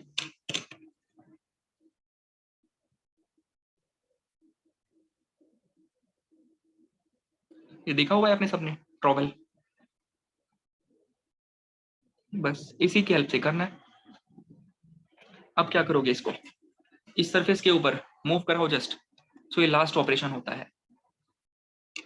हाँ फोटो देख लेना, या फिर कहीं पे आपने किसी भी जगह पे अपने घर पे कोई प्लास्टर होते हुए देखा होगा, कोई किसी फ्लोर पे कंक्रीट डालते हुए देखा होगा, फिनिश करते देखा होगा, तो वहां पर भी आप ये सब ऑपरेशन इन्वॉल्व कर सकते हो, ऑब्जर्व कर सकते हो मतलब। सो क्या है लास्ट, ट्रॉवलिंग लिखा हुआ है वहां पे, steel floats are used, they are of conical shape, conical shape के होते हैं, final operation of the finishing process and done after all the excess water has evaporated. ठीक है, सो ये कुछ रहता है आपके पास में इस तरह से फिनिशिंग के बारे में। मेनली तीन चीजें होती हैं, स्क्रीडिंग होता है, फ्लोटिंग होता है, ट्रॉवलिंग होता है। Troweling is the last operation, last operation होता है जो कि आपका फिनिशिंग प्रोसेस में इन्वॉल्व होता है। सो फिनिशिंग की बात हो गई आपकी जस्ट ना। सो देखो जरा आपके कौन कौन से पॉइंट क्लियर हो चुके हैं। प्रोडक्शन ऑफ कंक्रीट कर रहे थे ना हम क्या कर रहे थे, हम डिस्कस कर रहे थे about the production of the concrete.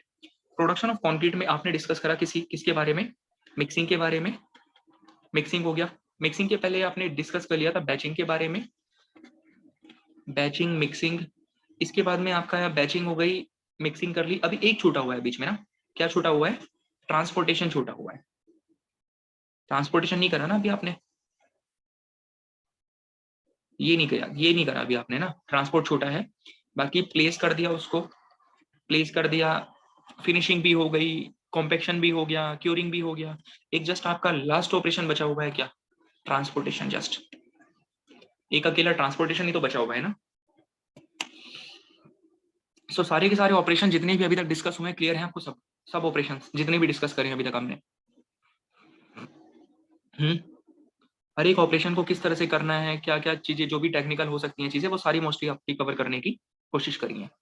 तो मेरे ख्याल से जो मैंने आपको शीट भेजी है, फाइल भेजी है, उसमें ट्रांसपोर्टेशन तो लिखा हुआ नहीं है। उसमें ट्रांसपोर्टेशन तो शायद शायद लिखा हुआ नहीं है ना उस फाइल के अंदर। ट्रांसपोर्टेशन के नोट्स नहीं है उसके अंदर ना, ट्रांसपोर्टेशन उसमें नहीं लिखा हुआ है। तो एक काम करेंगे, अभी ट्रांसपोर्टेशन को आज के लिए स्किप करते हैं, कल पढ़ते हैं ट्रांसपोर्ट को। ट्रांसपोर्टेशन को करेंगे कल, अपने आप कर लेंगे सर। हाँ, देखो ट्रांसपोर्टेशन को कल करेंगे, ठीक है। मैं प्रॉपर्ली फाइल जब लिखूंगा तो उसको ट्रांसपोर्टेशन उसमें डाल दूंगा।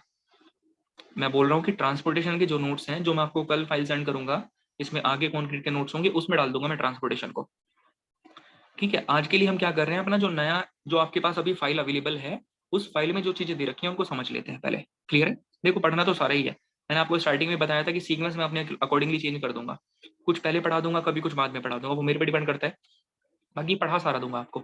सो ट्रांसपोर्टेशन कल जो मैं आपको फाइल भेजूंगा उसमें लिख के भेज दूंगा। सो इसीलिए हम इसको कल डिस्कस करेंगे। आज के लिए जो आपकी फाइल में जो अदर टॉपिक्स आपको दे रखे हैं उनको डिस्कस कर लेते हैं हम पहले। क्लियर है?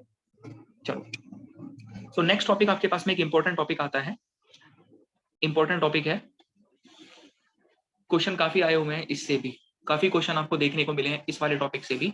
And the topic is maturity, maturity of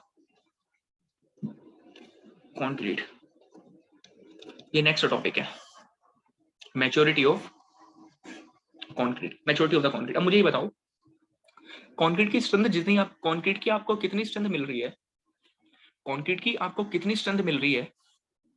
आपने क्यूरिंग पढ़ लिया, क्यूरिंग पढ़ने के बाद आपने कुछ इंपॉर्टेंट पॉइंट आपके दिमाग में ये आए कि भाई the strength of the concrete आपको कितनी मिल रही है किसी पर्टिकुलर एज पे, that will also depend on the temperature. क्या वो टेम्परेचर पे डिपेंड करेगा? नहीं करेगा? टेम्परेचर का भी रोल होगा वहां पे या नहीं होगा? अभी आपने देखा था कि अगर आप टेम्परेचर को ज्यादा रखो कम रखो टेम्परेचर, तो टेम्परेचर का भी कहीं ना कहीं इफेक्ट आ रहा है। सो मेनली ये पॉइंट आता है कि हमें यहाँ पे क्या पता लग रहा है कि जो स्ट्रेंथ होता है कॉन्क्रीट का, जो स्ट्रेंथ होता है कॉन्क्रीट का, that strength will depend on the, that strength will depend on the time, कितने टाइम के लिए आपने उसको क्योर करा है। And that will also depend on the temperature, कि किस टेम्परेचर पे आपने उसको क्योर करा है। सो जो स्ट्रेंथ होता है मेनली कॉन्क्रीट का, वो मेनली बहुत सारे फैक्टर पे डिपेंड करता है। बट हमने अभी रिसेंटली क्या समझा कि जो स्ट्रेंथ होता है that will depend on the time, time पे डिपेंड करेगा। And also depend on the what, also depend on the temperature, temperature पे भी डिपेंड करेगा। ठीक है, टाइम पे भी डिपेंड करेगा एंड टेम्परेचर पे भी डिपेंड करेगा, time of the curing and the temperature of the curing. तो हमने क्या करा, इन दोनों पैरामीटर को एक साथ इकट्ठा करके कंबाइंड टर्म में हम इनको बोलने लगे क्या? मैच्योरिटी। समझो बात को, हमें बताया था strength of the concrete will depend on the temperature, will also depend on the time. तो हमने क्या करा, इन दोनों को फैक्ट, इन दोनों के इफेक्ट को, इन दोनों फैक्टर्स के इफेक्ट को कंबाइंड करते हुए मैंने एक नया टर्म बना दिया, and that term is called as a maturity. उस टर्म को हम क्या बोलते हैं? मैच्योरिटी बोलते हैं। समझो बात को, टेम्परेचर पे डिपेंड कर रहा है क्या? स्ट्रेंथ। टेम्परेचर पे क्या डिपेंड कर रहा है आपका? स्ट्रेंथ डिपेंड कर रहा है। टाइम पे भी डिपेंड कर रहा है क्या आपका? स्ट्रेंथ डिपेंड कर रहा है। टाइम पे भी आपका क्या डिपेंड कर रहा है? स्ट्रेंथ डिपेंड कर रहा है। तो मैंने क्या करा, सिंस ये दोनों के दोनों फैक्टर आपके स्ट्रेंथ को अफेक्ट करते हैं, तो हमने क्या करा, इन दोनों फैक्टर्स को ऐड करके एक नया फैक्टर बना दिया, क्योंकि दोनों फैक्टर स्ट्रेंथ को अफेक्ट करते हैं। तो हमने क्या करा, इन दोनों फैक्टर को ऐड करके एक नया फैक्टर बना दिया, जो कि अब आप स्ट्रेंथ को डिफाइन करने के लिए यूज करोगे, जो कि अब आप स्ट्रेंथ को डिफाइन करने के लिए यूज करोगे। और वो जो नया फैक्टर है, दैट नया factor is what? That factor is maturity of concrete. वो नया फैक्टर आपके पास में कितना है? That is the maturity of the concrete. वो है maturity of the concrete. So समझ में आया कि भाई strength depend on the time, strength depend as well on the temperature, temperature पर डिपेंड करता है, दोनों के दोनों स्ट्रेंथ को अफेक्ट करते हैं। तो हमने क्या करा, इन दोनों फैक्टर्स के इफेक्ट को पढ़ने के लिए एक अलग से सेपरेट एक नया टर्म इंट्रोड्यूस कर दिया, जो कि आपको इन दोनों फैक्टर्स के इफेक्ट की जानकारी देगा ओवर द स्ट्रेंथ। एंड उस फैक्टर को आप क्या बोलते हो, उस नए फैक्टर को आप क्या बोलते हो, उस फैक्टर को आप कहते हो maturity of the concrete. That factor is called as the maturity of the concrete. अभी आप पढ़ के देखो, वहां पे एज इट इज आपका लिखा होगा, क्या लिखा है यहाँ पे, the strength of the concrete, strength of the concrete depends upon both the time as well as the temperature during the early period of the gain in the strength. Depend करता है नहीं करता है, इनिशियल पीरियड में क्या temperature रहा, क्या time रहा जिस पे आप क्यूरिंग कर रहे हो, उस पर डिपेंड करेगा क्या आपके कॉन्क्रीट की स्ट्रेंथ, उसके पे डिपेंड करेगा क्या आपके कॉन्क्रीट की स्ट्रेंथ। तो हमने क्या करा, दोनों फैक्टर को इकट्ठा करा और एक नया टर्म इंट्रोड्यूस कर दिया यहाँ पे, क्या, मैच्योरिटी। अब आप इन दोनों के इफेक्ट को, टाइम एंड टेम्परेचर के इफेक्ट को किसके टर्म्स में लिखोगे, मैच्योरिटी के टर्म्स में लिखोगे। And maturity of concrete, maturity जो होता है, मैच्योरिटी को डिफाइन करते हैं हम कैसे, इसका फॉर्मूला कई बार पूछा जा चुका है, न्यूमेरिकल भी कई बार आ चुके हैं। Maturity will be defined as the summation of the product of time and temperature. ये होता है मैच्योरिटी, ये होता है maturity, summation of the product of the time and temperature, summation of the product of the time and temperature, summation of the product of the time and temperature, इसको maturity बोलते हैं concrete की। बोलो clear हुआ या नहीं हुआ। So the time of the curing, temperature, temperature of the curing, किस टाइम, कितने टाइम के लिए क्यूरिंग करी आपने, और टेम्परेचर क्या है यहाँ पे, temperature of the curing, time of the curing, कितने टाइम के लिए आपने क्यूरिंग करी, टेम्परेचर क्या है, टेम्परेचर ऑफ द क्यूरिंग, किस टेम्परेचर पे आपने क्यूरिंग करी है। सो आया समझ में, मैच्योरिटी का इंपॉर्टेंट फॉर्मूला है, कई बार पूछा जा चुका है। अब इसको फॉर्मूले को देखो और फॉर्मूले को देखकर ये बताओ इसकी यूनिट क्या बनेगी, इसकी यूनिट क्या बनेगी इस फॉर्मूले से, मैच्योरिटी की यूनिट क्या निकल कर आएगी आपके पास में, इसकी यूनिट क्या बनेगी आपके पास, यूनिट, इसकी यूनिट क्या होगी,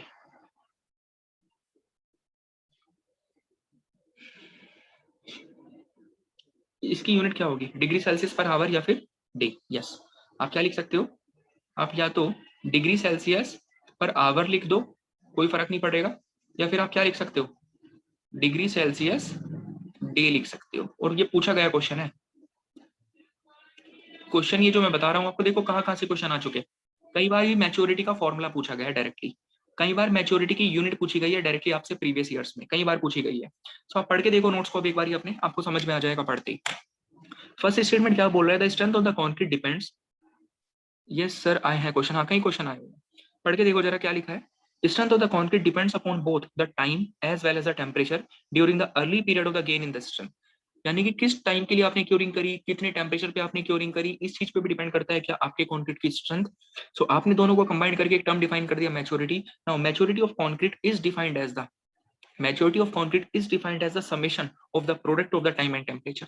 यही बताया आपको कि क्या होता है, maturity of the concrete is defined as the product of the time and the temperature, इनका समेशन जो होगा उस, वो बेसिकली मैच्योरिटी कहलाता है। So the summation of the product of the time and temperature is called as the maturity of the concrete. यहाँ से इसकी यूनिट समझ में आ गई, यूनिट क्या होगी, डिग्री सेल्सियस आवर होगा या फिर डिग्री सेल्सियस डे में होगा, डिग्री सेल्सियस डे में होगा। चलो अब नेक्स्ट आता है, देखो लेट अस सपोज करो कि भाई मैं क्या कर रहा हूँ आपको, मैं ये बोल रहा हूँ, सपोज मैंने आपको ये कहा, मैंने आपको ये कहा कि मैंने क्या करा, मैंने 28 डे के लिए क्या करी, क्यूरिंग करी। जस्ट एक एग्जांपल ले लो आप, मैंने 28 डेज के लिए क्या करी, क्यूरिंग करी। जस्ट एग्जांपल की तरह से मैंने 28 डेज के लिए क्यूरिंग करी, 28 दिन के लिए मैंने क्या करा, क्यूरिंग करा। अब 28 डे क्यूरिंग करते हुए मैंने टेम्परेचर कितना रखा, सपोज करो मैंने टेम्परेचर रखा 15 आवर्स, सॉरी 15 डिग्री सेल्सियस। मैंने टेम्परेचर कितना रखा है, 15 डिग्री सेल्सियस रखा है। मैंने क्यूरिंग करी 28 डे के लिए, मैंने टेम्परेचर कितना रखा, 15 डिग्री सेल्सियस रखा। आप इसकी मैच्योरिटी क्या बताओगे, इसकी मैच्योरिटी क्या होगी, इसकी मैच्योरिटी क्या होगी, मैच्योरिटी क्या बोलोगे आप इसकी, सिंपली आप क्या बताओगे मुझे कि सर इसकी मैच्योरिटी कितनी है, मैच्योरिटी होगी, maturity will be what, 28 into 15। आप यही तो बताओगे ना, इससे जो भी वैल्यू आ रही होगी आपके पास में उसको देख लो कि मैच्योरिटी कितनी होगी। आप मेरे को क्या बताओगे सर, 28 15 150 300, ठीक है 420, यस। आप क्या बोलोगे कि सर 420 डिग्री सेल्सियस डे इसकी मैच्योरिटी निकल कर आई है, आप यही तो बोलोगे। यही तो बोलोगे ना सर, 420 डिग्री सेल्सियस डे क्या आ रही है, इसकी मैच्योरिटी निकल कर आ रही है। क्लियर है? ये समझ में आया सभी को?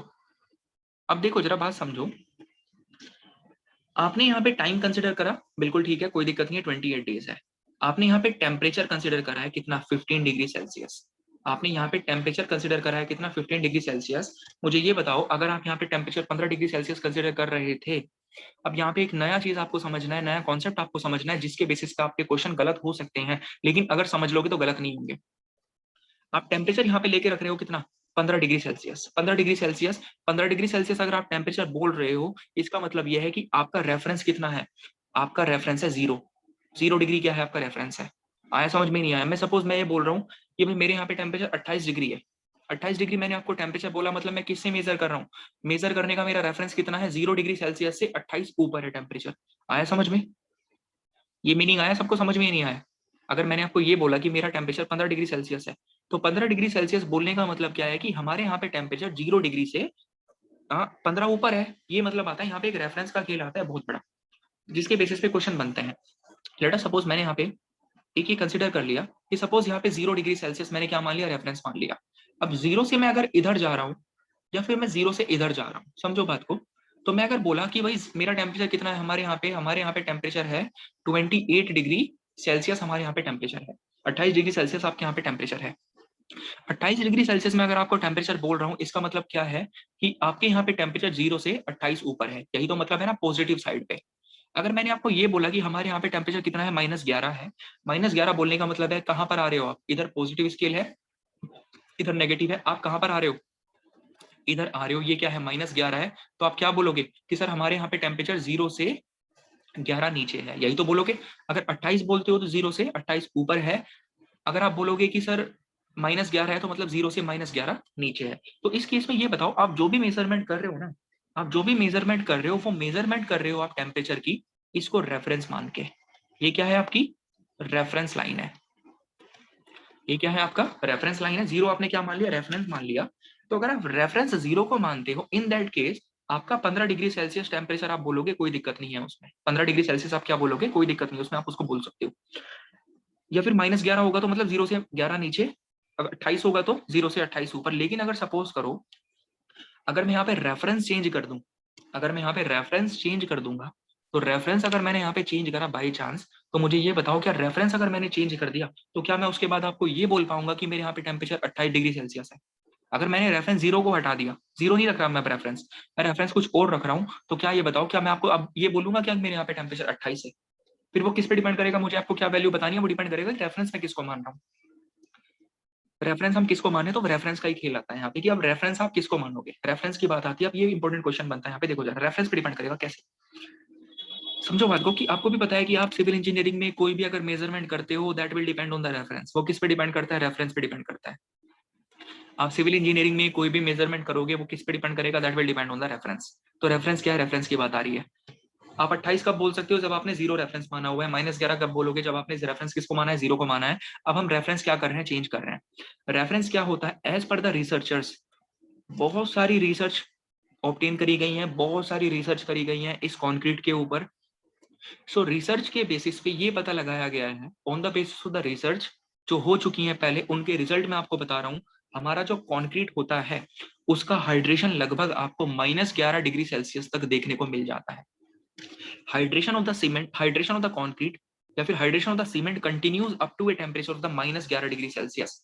-11 डिग्री सेल्सियस तक आपके कॉन्क्रीट का, सॉरी सीमेंट का हाइड्रेशन चलता रहता है, यानी कि इतने टेम्परेचर तक सीमेंट का हाइड्रेशन हो सकता है, ऐसा रिसर्च हमें कहती है। अब ये कोई एग्जैक्ट वैल्यू नहीं है, हो सकता है ये चेंज कर जाए, हो सकता है ये वेरी भी कर सकती है, -12 भी हो सकती है, -10 भी हो सकती है, -13 भी हो सकती है। But most of the research ऐसा कहती है हमें कि जो सीमेंट का हाइड्रेशन हो पाता है, वो -11 डिग्री सेल्सियस टेम्परेचर तक आपको इसका हाइड्रेशन देखने को मिल जाता है। क्लियर? तो अगर हाइड्रेशन कहाँ तक हो पाता है, -11 डिग्री सेल्सियस तक अगर इसका हाइड्रेशन हो पाता है, तो हमने क्या करा, मैच्योरिटी को मेजर करने के लिए, मैच्योरिटी को मेजर करने के लिए हमने जो टेम्परेचर के लिए रेफरेंस लाइन बना दिया ना, हमने रेफरेंस लाइन किसको बना दिया, इसको रेफरेंस लाइन बना दिया आपने, -11 को ही। यही क्या है, आपका रेफरेंस है। इसके रेस्पेक्ट में ही, इसके रेफरेंस में ही आप क्या मेजर करोगे, टेम्परेचर को मेजर करोगे। इसके रेफरेंस में ही आप क्या मेजर करोगे, टेम्परेचर मेजर करोगे। आया नहीं आया समझ? रिसर्च बताती है हमें कि जो हमारा सीमेंट का हाइड्रेशन हो पाता है, that hydration continues up to a temperature of -11 degree Celsius. -11 degree Celsius तक आपको उसका हाइड्रेशन देखने को मिल जाता है। तो हमने रेफरेंस क्या बना लिया टेम्परेचर को मेजर करने के लिए कि वो टेम्परेचर जहां तक हाइड्रेशन हो पाता है हम उसी को रेफरेंस बना ले रहे हैं। और वो रेफरेंस क्या है आपके पास में? -11 डिग्री सेल्सियस। यानी कि अब आप जो भी टेम्परेचर रिपोर्ट करोगे, वो इस -11 डिग्री सेल्सियस के रेफरेंस में रिपोर्ट करोगे। इसके रेफरेंस में रिपोर्ट करोगे, ना कि इस जीरो के रेफरेंस में रिपोर्ट करोगे। तो लेट अस सपोज मैंने अब आपसे ये बोला कि सर टेम्परेचर कितना है? 28 डिग्री सेल्सियस है। अब मैं आपसे ये बोल रहा हूँ कि टेम्परेचर कितना है? 28 है। तो जब मैंने आपको 28 बोला था तो वो किसके रेफरेंस में था? वो इस जीरो के रेफरेंस में था। लेकिन अगर मैंने अब रेफरेंस किसको बना दिया? -11 को बना दिया, तो -11 के रेस्पेक्ट में बताओ कितना टेम्परेचर है? -11 के रेस्पेक्ट में कितना टेम्परेचर है? 28 -11 टेम्परेचर होगा। यस, 39 आया ना समझ में? आया समझ में सबको कि 39 होगा टेम्परेचर? यस, 39 डिग्री सेल्सियस आप टेम्परेचर रिपोर्ट करोगे। 39 आप क्या करोगे? टेम्परेचर को रिपोर्ट करोगे। तो यही जस्ट आपको एक कॉन्सेप्ट समझना था यहाँ पे, यही एक रेफरेंस वाला खेल समझना था बस आपको। अब तो क्वेश्चन आपके आराम से हो जाएंगे। तो जब भी मैच्योरिटी की आप बात करते हो, टेम्परेचर को मेजर करने के लिए आपने एक रेफरेंस बना दिया, वो रेफरेंस जीरो नहीं माना आपने रेफरेंस क्या मान लिया? आपने रेफरेंस मान लिया -11 for defining the maturity. Maturity को डिफाइन करने के लिए जस्ट -11 आपने रेफरेंस मान लिया। तो जो आप टेम्परेचर बताओगे वो -11 के रेफरेंस में रिपोर्ट करोगे। अब सपोज मैं अगर आपसे ये कहता हूँ कि टेम्परेचर है कितना? टेम्परेचर मैंने आपको बोला 15 है, 15 डिग्री सेल्सियस है। मैंने आपको टेम्परेचर ये बोल दिया। मैंने आपको ये कहा क्यूरिंग करी 28 डेज के लिए। अब मुझे बताओ मैच्योरिटी कितनी है? क्यूरिंग करी कितने दिन के लिए? 28 डेज के लिए। अब मैच्योरिटी बताइए कितनी है? कितना मैच्योरिटी है? 127 डिग्री सेल्सियस पर आवर में बता रहे हो आप? हाँ बिल्कुल, पर आवर में बता दो, पर डे में बता दो कितना होगा? पर डे में कितना होगा? पर डे में 728 आ रहा है। ओके,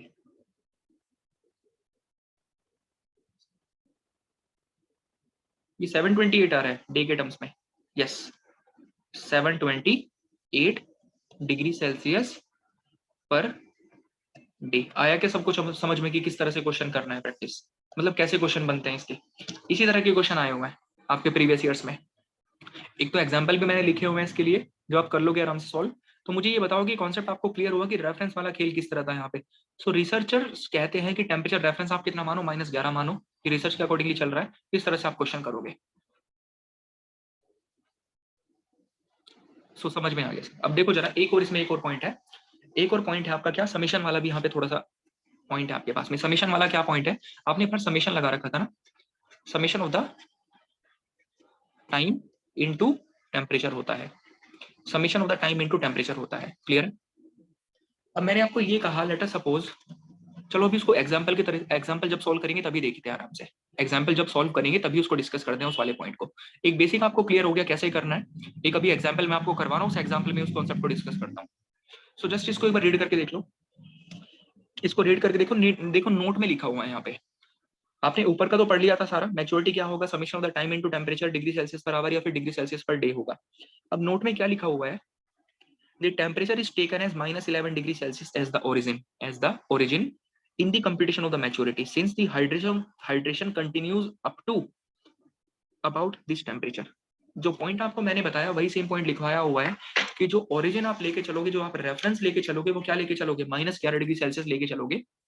ठीक है, क्योंकि जो हाइड्रेशन कंटिन्यू रहता है वो लगभग इस टेम्परेचर तक आपको हाइड्रेशन देखने को मिल जाता है।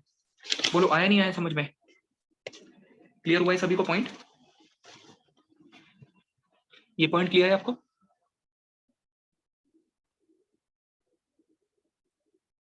सो ये पॉइंट क्लियर है सबको? चलो एक क्वेश्चन बताओ जरा, एक क्वेश्चन करते हैं, क्वेश्चन करेंगे। आपकी फाइल में भी है क्वेश्चन, लेकिन आप फाइल में मत देखो अभी, जस्ट ऐसे आंसर करो। मैं आपको डाटा बता दे रहा हूँ। A sample of the concrete लिखो जरा, एक स्टेटमेंट लिख लो जस्ट आप, छोटा सा ना, छोटा सा स्टेटमेंट है, लिखो। A sample of concrete, a sample of concrete cured at, a sample of concrete cured at, a sample of concrete cured at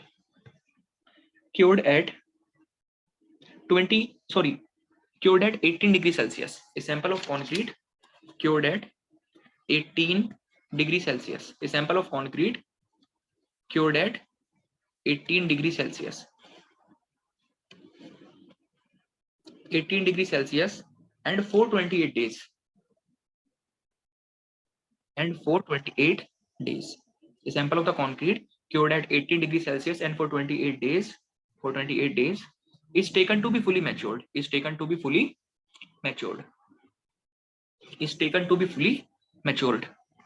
Is taken to be fully matured. Is taken to be fully matured. ठीक है, बताओ what will be its maturity? What will be its maturity? इसकी maturity बता दीजिए. इसकी maturity बताइए. और maturity आपको बताना है किस यूनिट्स में? हाँ बिल्कुल ठीक है. बाकी अगर मैं आपसे पूछूं डिग्री सेल्सियस पर आवर में बता दो क्या वैल्यू आ रही है? डिग्री सेल्सियस पर आवर में क्या वैल्यू आ रही है? हाँ डिग्री सेल्सियस पर आवर में वैल्यू बताओ एक बारी. डिग्री सेल्सियस पर आवर में क्या वैल्यू आ रही है? डिग्री सेल्सियस पर आवर में कितनी वैल्यू आ रही है? 19488. यस करेक्ट है. सो क्या आ रहा है? 19488 डिग्री सेल्सियस पर आवर. ये आंसर आ रहा है आपके पास में. जस्ट ये आंसर आ रहा है. क्या कर रहे हैं आपको? सिंपल मैच्योरिटी होता है. मैच्योरिटी निकाल रहे हो आप कितने डे पे? 28 डे पे आके. तो क्या लिखोगे? टाइम इनटू टेम्परेचर लिखोगे. टाइम इनटू टेम्परेचर लिखोगे. अब टाइम कितना है? 28 डेज है, लेकिन आपको बताना है आवर्स में बताना है. तो क्या कर लो, इसको मल्टीप्लाई कर लो किससे? 24 से. डे में था ना अभी, तो आपको आवर में बताना है तो मल्टीप्लाई कर लिया 24 से इनटू टेम्परेचर. टेम्परेचर आपको क्वेश्चन में दिया 18 डिग्री सेल्सियस, लेकिन हम जो मेजर करेंगे वो किसके रेस्पेक्ट में मेजर करेंगे? -11 से मेजर करोगे. सो -11 का मतलब है आपका कितना? 18 माइनस -11. अब देख लो कितना आ रहा है. 28 इंटू 24 इंटू 29. इसकी कैलकुलेशन करके कितना आएगा आपके पास में? 29 इंटू 24 इंटू 28, 19488 आ रहा है आंसर ना. सो आंसर कितना आ रहा है? 19488 डिग्री सेल्सियस पर आवर. बोलो सभी को क्लियर है क्वेश्चन? ये क्वेश्चन सबको क्लियर है? ये क्वेश्चन सबको क्लियर है? ओके. इस तरह का न्यूमेरिकल आ रखा है आपका प्रीवियस ईयर्स में ना. अगर आप क्वेश्चन करोगे सॉल्व प्रीवियस ईयर के, तो आपको इस तरह का न्यूमेरिकल देखने को मिल जाएगा वहां पे. इस तरह का न्यूमेरिकल आपका पूछा गया है in the previous years. Maturity पे 3-4 क्वेश्चन, 4-5 क्वेश्चन आए हुए हैं आपके पहले ईयर्स में, प्रीवियस ईयर्स में. मैं आपको बताऊं, एक भी ऐसा टॉपिक नहीं बचा हुआ है जिससे क्वेश्चन नहीं आ रखे. इतने क्वेश्चन हैं कि खत्म ही नहीं हो पा रहे. देखो कितनी सारी थ्योरी मैंने आपको करा दी अभी तक. कोई, मैं मैक्सिमम से मैक्सिमम कोशिश कर रहा हूँ कोई टॉपिक ना छोड़ूं आपके पास में, लेकिन फिर भी क्वेश्चन का लेवल खत्म नहीं हो पा रहा है. तो थोड़ा बहुत एफर्ट डालो आप इस सब्जेक्ट में खुद से भी ना. मैक्सिमम मैं करा दूंगा आपको कवर, बट क्लियर कट में बता रहा हूँ, आप इस मिसपरसेप्शन में मत रहना कि हाँ 100% हमारा हो जाएगा. 100% बोलने का मतलब है कि हाँ एक आध चीजें आपको देखने को मिलेगी कि जो कहीं इधर उधर से वो पूछ लेंगे उठा के, क्योंकि 100% की कवरेज की गारंटी कोई नहीं दे सकता. इस पर्टिकुलर सब्जेक्ट की मैं बात कर रहा हूँ. बाकी सब्जेक्ट में बोल सकते हैं, लेकिन इस सब्जेक्ट की गारंटी नहीं दे सकता कोई भी. इतनी थ्योरी है, इतनी थ्योरी है, इतनी थ्योरी है, इतने क्वेश्चन हैं, देखो कहाँ से खत्म करवाऊं. बट हाँ इतना मैं कहता हूँ आपको कि 97% चीजें, 98% चीजें, या फिर 99% तक आपका कवर करा दूंगा मैं आराम से. इतना मैं आपको कहता हूँ. आप क्वेश्चंस कर भी रहे होंगे घर पे अपने, तो क्वेश्चन करने के बाद आपको इतना तो आइडिया लग रहा होगा कि जो जो चीजें हमने अभी तक डिस्कस करी है ना, उस डिस्कशन के बेसिस पे, जितने टॉपिक आपके डिस्कस हो चुके हैं, उस डिस्कशन के बेसिस पे मोस्ट ऑफ द क्वेश्चंस आपसे सॉल्व हो जाते हैं. अगर आप सही से थ्योरी पढ़ के क्वेश्चन करते हो तो मोस्ट ऑफ द क्वेश्चन उस थ्योरी के बेसिस पे आपके सॉल्व हो जाते होंगे. ठीक है, मोस्ट ऑफ द क्वेश्चन तो आपके हो ही जाते होंगे. कोई एक आध मैं आपको कह रहा हूँ कि कोई कोडल प्रोविजन होगा, कुछ कहीं से कोई होगा, तो आप खुद से देख लो अपने हिसाब से मैनेज करके ना. चलो नेक्स्ट क्या है? अभी एक और क्वेश्चन करो जरा. नेक्स्ट क्वेश्चन करो. नेक्स्ट एक क्वेश्चन. नेक्स्ट. अब ये थोड़ा सा अच्छे लेवल का क्वेश्चन है, बनेगा तो इसी तरह का क्वेश्चन बन जाएगा, बाकी इसके अलावा कोई और क्वेश्चन नहीं बनेगा इसमें. मैच्योरिटी में लिखो जरा. नेक्स्ट क्या है आपके पास? Find the maturity of a concrete. Find the maturity of a concrete. Find the maturity of a concrete at age of 7 days. At age of 7 days. Find the maturity of concrete at age of 7 days. At age of 7 days when at age of 7 days when cured at n when cured at n average temperature of when cured at an average temperature of 20 degrees Celsius when cured at an average temperature of 20 degrees Celsius in days 20 degrees Celsius in days and 10 degrees Celsius and 10 degrees Celsius in nights and 10 degrees Celsius in nights and 10 degrees Celsius in nights. अब करो जरा इसको solve and 10 degrees Celsius in nights. करो solve करो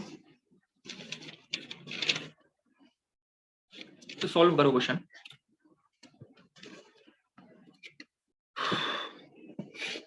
solve करो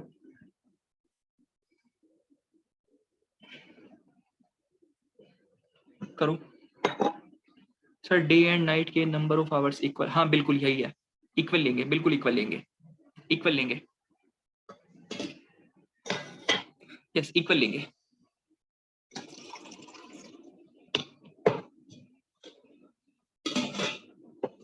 4368 ठीक है correct 4368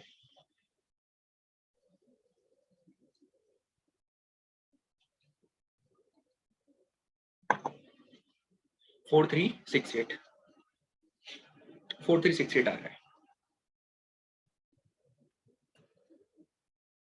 4368 आ रहा है सभी का आंसर आ रहा है 4368 4263 आया आपका 4263 आया 4368 आ रहा है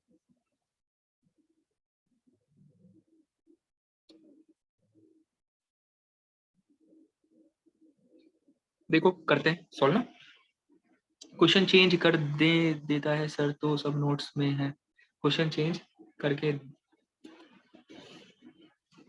ये तो सब नोट्स में है तो आप नोट्स खोल के देख क्यों रहे हो मैंने आपको बताया ये कर के देता सर सब तो नोट्स में है देखो सिंपल बात है सिंपल पॉइंट ये है आपकी खुद की ईमानदारी चेक करनी है आपको अब एग्जाम में आप बैठोगे जाकर एग्जाम में जब आप जाकर बैठोगे तो आपको एग्जाम में नोट्स तो मिलने वाले हैं नहीं ईमानदारी तो खुद से होनी चाहिए ना अब आप कोई बच्चे थोड़े ही हो आप कोई बच्चे तो हो नहीं कि आपको कोई जबरदस्ती बिठाएगा कि भाई पढ़ो ये करो वो करो आपको खुद से ही करना है खुद से पढ़ना है आपको आप अभी देख के नोट्स में से कर लोगे क्या फायदा होगा उससे एग्जाम में कुछ थोड़ी हो रहा है उससे फिर तो खुद की ईमानदारी है आप कितना सीरियसली ले रहे हो अपनी चीजों को वो आप पे डिपेंड करता है भाई वो टाइम तो जा चुका ना अब कि बचपने में कि चलो ठीक है चल रहा है अपना जैसे भी चल रहा है बट अब नहीं चलने वाला ना आपको आपका खुद का बिहेवियर डिसाइड करेगा कि आपको करना क्या आगे चल के यहाँ पे देख लोगे कर लोगे एग्जाम में क्या होगा कुछ नहीं होने वाला और तो देखो क्वेश्चन में क्या है तो मैच्योरिटी निकालना है आपको मैच्योरिटी होता क्या है summation of the time into temperature होता है टाइम इनटू टेम्परेचर होता है क्लियर है देखो सो क्या कर रहे हैं इसने बोला आपको 7 डेज के लिए बोला है 7 डेज के लिए बोला है इसने ये बताया 7 डे में अब आपको 7 डेज का बोला है इसने आपको लेकिन इसने ये बोल दिया कि 7 डे में पूरा 7 दिन का टाइम इसने कंसिडर करा है लेकिन 7 दिन में जो डे वाला टाइम होता है ना और ये जो नाइट वाला टाइम होता है 7 पूरा इसने टाइम कंसिडर करा 7 डेज का अब 7 डेज में जो हमारा दिन वाला टाइम होता है और जो नाइट वाला टाइम होता है डे वाले टाइम पे टेम्परेचर कितना मेंटेन करके चल रहे हैं 20 डिग्री सेल्सियस और नाइट वाले टाइम पे मेंटेन करके चल रहे हैं टेम्परेचर 10 डिग्री सेल्सियस डे वाले टाइम में लगभग आवर्स कितने हो गए 12 आवर्स हो गए एक दिन में और नाइट वाले टाइम में एक दिन में कितने आवर हो गए 12 आवर हो गए तो 7 दिन में कितने हो जाएंगे आवर्स डे टाइम में इंटू 7 और नाइट टाइम में इंटू 7 जस्ट यही तो करना है आपको तो क्या होता है टाइम इंटू टेम्परेचर अब डे वाला देख लो 7 इंटू 7 दिन ये डे हो गया इंटू 12 आवर्स में आपने इसको कन्वर्ट कर लिया इंटू टेम्परेचर कितना है 20 माइनस 11 ये हो जाएगा प्लस हाँ फिर से 7 into 12 into 10 minus minus 11 is equal to कितना आ जाएगा सॉल्व करके 4368 डिग्री सेल्सियस आवर्स आ जाएगा। बोलो क्लियर हुआ नहीं हुआ? ये समीशन वाला अगर आपको दिखाई देगा ना आगे कोई किसी तरह का क्वेश्चन है जिसमें समीशन वाला केस आ रहा होगा तो आप आराम से इस तरह से कर लोगे आपको सॉल्व। ये समीशन वाला था एक तरह से कि डे टाइम में टोटल समीशन करना है आपको टाइम इनटू टेम्परेचर का।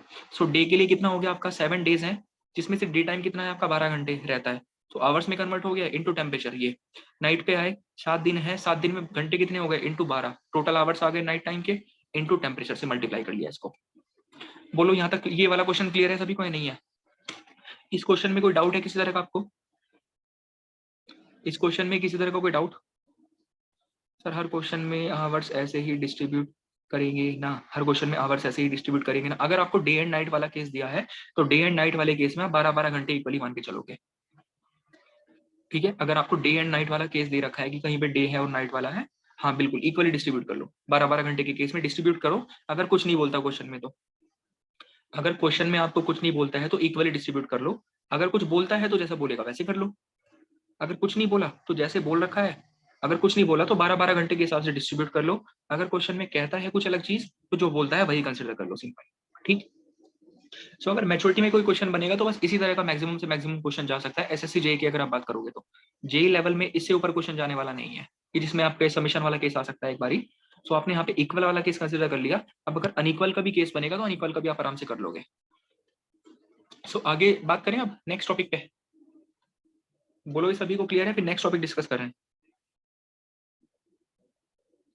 नेक्स्ट टॉपिक डिस्कस करें? ओके देखो, सो नेक्स्ट डिस्कस करते हैं। अब देखो जो नेक्स्ट आपका डिस्कस कर रहे हैं ना हम टॉपिक, ये वाला टॉपिक भी ऐसा है जिससे अभी रिसेंटली 3-4 साल पहले आपके न्यूमेरिकल आने शुरू हो चुके हैं। मैंने बताया इतनी थ्योरी दे रखी है, इतनी थ्योरी दे रखी है, छोटे छोटे कहीं से नहीं छोड़े टॉपिक उन्होंने, कहीं से भी उन्होंने टॉपिक नहीं छोड़े, ऐसी ऐसी चीजें पूछ रहे हैं उठा के। तो ये जो अभी नया टॉपिक हम डिस्कस कर रहे हैं इससे अभी रिसेंटली 3-4 साल पहले से क्वेश्चन आने शुरू हो गए। न्यूमेरिकल्स उन्होंने पूछना शुरू कर दिया यहाँ से भी।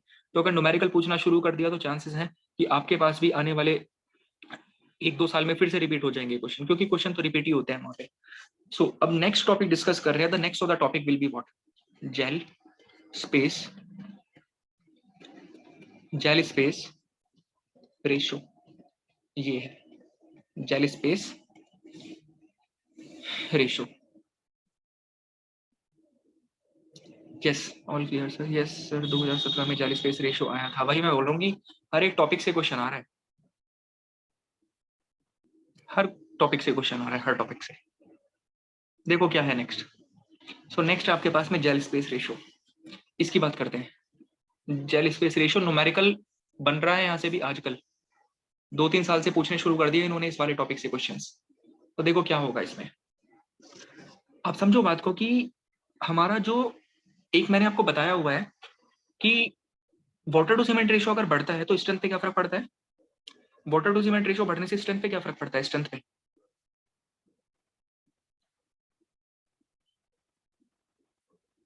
डिक्रीज होती है। आपको पता है कि अगर आपको कोई एक हाई स्ट्रेंथ कंक्रीट बनाना है तो हाई स्ट्रेंथ कंक्रीट को बनाने के लिए आपको कहीं ना कहीं लो वाटर टू सीमेंट रेशियो रखना पड़ेगा। लो वाटर टू सीमेंट रेशियो आपको रखना पड़ेगा, आपको उसको वाइब्रेशन से कॉम्पैक्ट करना पड़ेगा। अब अगर सपोज मैं आपसे ये कहूं water to cement ratio and strength का इनवर्स रिलेशनशिप है, तो एक कांस्टेंट वाटर सीमेंट रेशियो पे, एक कांस्टेंट वाटर सीमेंट रेशियो पे जो स्ट्रेंथ आएगी वो तो कांस्टेंट आनी चाहिए, इस हिसाब से आना चाहिए नहीं आना चाहिए? भाई अगर एक कांस्टेंट वाटर सीमेंट रेशियो आप लेके चल रहे हो कंक्रीट में तो एक कांस्टेंट वाटर सीमेंट रेशियो पे स्ट्रेंथ तो कॉन्सेप्ट आपका आपका कांस्टेंट आना चाहिए ना। लेकिन ऐसा नहीं होता है, ऐसा नहीं होता है, रियलिटी में ऐसा नहीं होता है। अगर आप वाटर सीमेंट रेशियो कांस्टेंट भी बनाकर चलोगे ना, सो कांस्टेंट वाटर सीमेंट रेशियो पर भी स्ट्रेंथ आपको कांस्टेंट नहीं मिलता है, वो वेरी कर जाता है। So as per the discussion जो आपका डिस्कशन हुआ था उसके हिसाब से तो यही समझ में आ रहा है कि भाई वाटर सीमेंट रेशियो बढ़ता है तो स्ट्रेंथ कम होनी चाहिए, वाटर सीमेंट रेशियो कम होता है तो स्ट्रेंथ बढ़नी चाहिए। तो इसके हिसाब से एक कांस्टेंट वाटर सीमेंट रेशियो पे स्ट्रेंथ सेम आनी चाहिए, बट एक्चुअल में ऐसा नहीं होता है। एक्चुअल में ऐसा नहीं होता। अब ये जो वाटर सीमेंट रेशियो का ना, ये जो आपने वाटर सीमेंट रेशियो का रिलेशनशिप देखा था स्ट्रेंथ के साथ में, स्ट्रेंथ के साथ में, वो था एज पर अब्राहम्स लॉ। वो किसके हिसाब से था? As per Abraham's Abraham's law के हिसाब से था, that was as per Abrahams. तो अब्राहम्स लॉ के हिसाब से ये बताया जाता है आपको, अब्राहम लॉ के हिसाब से ये बताया जाता है कि water cement ratio and strength का ऐसा रिलेशनशिप है, जो मैंने आपको बताया होगा ऑलरेडी। वहां पे मैंने उस लॉ का जस्ट नाम आपको नहीं बताया था, उसको अब्राहम लॉ बोलते हैं एक्चुअल में। लेकिन जब कुछ और लोगों ने, कुछ और साइंटिस्ट ने उसके ऊपर रिसर्च करी आके, तो उन्होंने ये पता लगाया कि भाई सेम वाटर सीमेंट रेशियो पर भी चेंज कर जाता है स्ट्रेंथ। अब उसके लिए बहुत सारे रीजन होते हैं, उसके लिए बहुत सारे रीजन होते हैं कि क्यों चेंज कर जाता है। हो सकता है आपने वाटर सीमेंट रेशियो डाला, वहां पे कुछ इवेपोरेट कर गया वाटर, चेंज हो जाएगा अंदर, अंदर वाटर सीमेंट रेशियो। लेकिन ये भी रीजन हो सकता है कि जैसे उन्होंने ये बताया, अब देखो ये तो किसके हिसाब से था, अब्राहम के हिसाब से था। अब्राहम के हिसाब से था कि water cement ratio and strength का ऐसा रिलेशनशिप होता है। तो अगर एक कांस्टेंट वाटर सीमेंट रेशियो है तो स्ट्रेंथ क्या रहनी चाहिए, सेम रहनी चाहिए।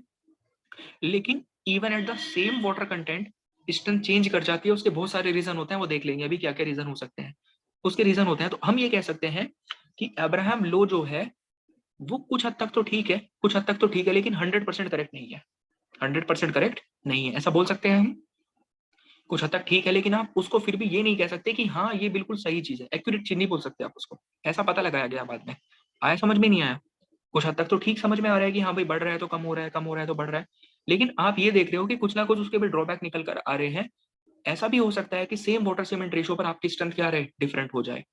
तो इसीलिए क्या हुआ, कुछ और साइंटिस्ट आपके पास में आए, उन्होंने कुछ चीजें पता करी, उन्होंने कुछ रिसर्च करी अपनी, और उन्होंने क्या बताया कि स्ट्रेंथ को हम वाटर सीमेंट रेशियो का एक तरह से पैरामीटर ना बताकर, वाटर सीमेंट रेशियो का फंक्शन ना बताकर, हम इसको क्या कर रहे हैं, हम इसको जेल स्पेस रेशियो के टर्म्स में डिफाइन कर रहे हैं। कुछ और आपके साइंटिस्ट आए, उन साइंटिस्ट ने क्या किया, स्ट्रेंथ को वाटर सीमेंट रेशियो का फंक्शन ना बताकर उन्होंने क्या बोला कि इसको जेल स्पेस रेशियो के फॉर्म्स में डिफाइन करो, इसको जेल स्पेस रेशियो के टर्म में डिफाइन करो स्ट्रेंथ को। उन्होंने ये बताया आपको, आया समझ में? तो जेल स्पेस रेशियो के टर्म में उन्होंने क्या कहा आपको उन साइंटिस्ट ने कहा कि जेल स्पेस रेशियो के टर्म्स में इसको डिफाइन करो कि क्या होगा। जेल स्पेस रेशियो के टर्म्स में उन्होंने ये कहा कि जेल स्पेस रेशियो के टर्म्स में इसको डिफाइन करो। अब क्या है, देखो जरा, एक्चुअल में आपको एक चीज बताई थी मैंने स्टार्टिंग में कि जब सीमेंट का हाइड्रेशन होता है, तो सीमेंट की हाइड्रेशन होने के टाइम पे क्या बनता है, एक जेल बनता था वहां पे, आपको याद होगा एक जेल बनता था क्या? सीमेंट का हाइड्रेशन होता है, सीमेंट हाइड्रेशन होने के बाद एक जेल बनता है, क्या बोलते थे उस जेल को, क्या बोलते थे उस जेल को? उसका नाम क्या था, उसका नाम क्या था? CSH जेल था, कैल्शियम सिलिकेट हाइड्रेट था ना। उसका एक और टेक्निकल नाम भी तो था, उसका एक टेक्निकल नाम भी तो बताया था ना आपको, एक टेक्निकल नाम भी बताया था आपको उसका, टोबरमोलाइट बताया था। यस, टोबरमोनालाइट बताया था, टोबरमोलाइट बताया था, ठीक है। TO आएगा वहां पे ना, टोबर मोलाइट, ठीक है, टोबर मोलाइट जेल बताया था। तो उन्होंने ये कहा कि ये फंक्शन रहेगा किसी, टोबर मोलाइट जेल होता है। तो उन्होंने ये बताया आपको कि ये फंक्शन रहेगा किसका, जेल कितना फॉर्म हो रहा है आपका, और उसके फॉर्म होने के लिए स्पेस कितना अवेलेबल है, उसके फॉर्म होने के लिए स्पेस कितना अवेलेबल है, उन साइंटिस्ट ने आपको ये बताया। अब मुझे ये बताओ, अगर जेल स्पेस रेशियो की हम बात कर रहे हैं कि जितना ज्यादा जेल बन रहा है, जितना ज्यादा जेल बन रहा है, और उसके देखो यहाँ पे जेल क्या है, जेल तो है आपका CSH जेल, कि कितना आपका एक तरह से जेल फॉर्म हुआ है, CSH CSH जेल की बात हो रही है, CSH जेल की बात हो रही है। इसके बारे में आप जानते हो कि कितना जेल फॉर्म हुआ है एक्चुअली में। अब देखो, आपको पता है कि जेल बनता है ना, टोबरमोलाइट जेल उसको बोलते हो। मेनली जो स्ट्रेंथ आती है वो किसकी वजह से आती है, ये जेल ही मेनली बाइंडिंग प्रॉपर्टी इंपार्ट करवाता है। ये जो जेल होता है, आपको स्टार्टिंग में बताया होगा, जो मेनली बाइंडिंग प्रॉपर्टी आती है वो किसकी वजह से आती है, ये जो जेल फॉर्म हुआ है ना, यस, जेल की वजह से ही मेनली बाइंडिंग प्रॉपर्टी आती है। फिर ये कहुआ कि वो जो स्ट्रेंथ आती है वो इस जेल की वजह से ही आती है, इस जेल की वजह से ही स्ट्रेंथ आती है मेनली। तो क्या है यहाँ पे आपके पास में कि भाई जितना ज्यादा आपका जेल बनेगा, जितना ज्यादा आपका जेल बनेगा, ये बोलो क्या उतना ज्यादा स्ट्रेंथ होगी हमारे सीमेंट के पास में?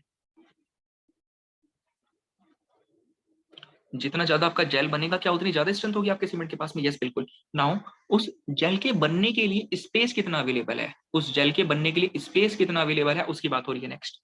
आपने देख लिया कि जेल, सी से जेल जितना ज्यादा बनेगा उतना ज्यादा स्ट्रेंथ आएगी आपके पास में। उस जेल के बनने के लिए स्पेस कितना अवेलेबल है, और स्पेस बोलने का मतलब क्या है, स्पेस बोलने का मतलब है क्या, वॉइड। स्पेस बोलने का मतलब क्या है, एक तरह से वॉइड है। और यहाँ पे मेनली डेंजर किन वॉइड से होता है आपको? मेनली डेंजर होता है आपको किन वॉइड से? कैपिलरी वॉइड से होता है मेनली डेंजर। ये पॉइंट आपको पता है ऑलरेडी स्टार्टिंग से कि मेनली आपको डेंजर किससे होता है? कैपिलरी वॉइड से डेंजर होता है आपको। कैपिलरी वॉइड क्रिएट हो गया, वाटर इवेपोरेट हुआ था, आपको ये बताया हुआ है स्टार्टिंग में ना कि वाटर इवेपोरेट करके अंदर कैपिलरी वॉइड क्रिएट हो जाएंगे, वॉइड क्रिएट हो जाएंगे जो कि आपको प्रॉब्लम क्रिएट करवाएंगे, कंक्रीट की स्ट्रेंथ कम करा देंगे।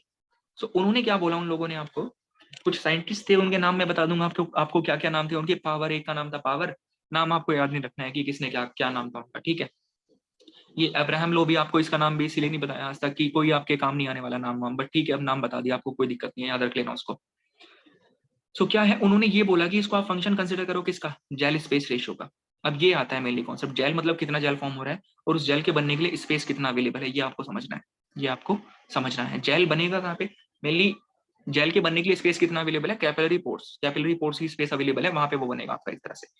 अब आता क्या है आपके पास में, इसको रीड करके देखो एक बारी क्या लिखा हुआ है यहाँ पे, पढ़ो। Strength at any water cement ratio is a function of the following. किसी भी एक फिक्स वाटर सीमेंट रेशियो पर भी मैं बात कर रहा हूं, अगर ऐसा नहीं बोलोगे आप कभी भी कि अब्राहम के हिसाब से एक फिक्स वाटर सीमेंट रेशियो पे स्ट्रेंथ सेम आनी चाहिए थी, लेकिन किसी भी एक फिक्स वाटर सीमेंट रेशियो पर भी स्ट्रेंथ बहुत सारे पैरामीटर का फंक्शन होती है। आप ये नहीं बोल सकते अगर वाटर सीमेंट रेशियो सेम है तो स्ट्रेंथ आपकी सेम रहेगी हमेशा, ऐसा नहीं बोलना, ऐसा बोलना ठीक नहीं है। क्योंकि सेम वाटर कंटेंट रखते हुए भी, सेम वाटर सीमेंट रेशियो रखते हुए भी स्ट्रेंथ ऐसा नहीं कि खाली वाटर सीमेंट रेशियो पे डिपेंड करती है, स्ट्रेंथ और भी बहुत सारी चीजों पर डिपेंड करती है। सो वाटर सीमेंट रेशियो भले ही आपने सेम रखा हुआ है तब भी स्ट्रेंथ आपको सेम नहीं मिलेगी, क्योंकि बहुत सारे और भी ऐसे फैक्टर होते हैं जो कि स्ट्रेंथ को गवर्न कर रहे होते हैं। कौन कौन से लिखो, देखो जरा पढ़ के।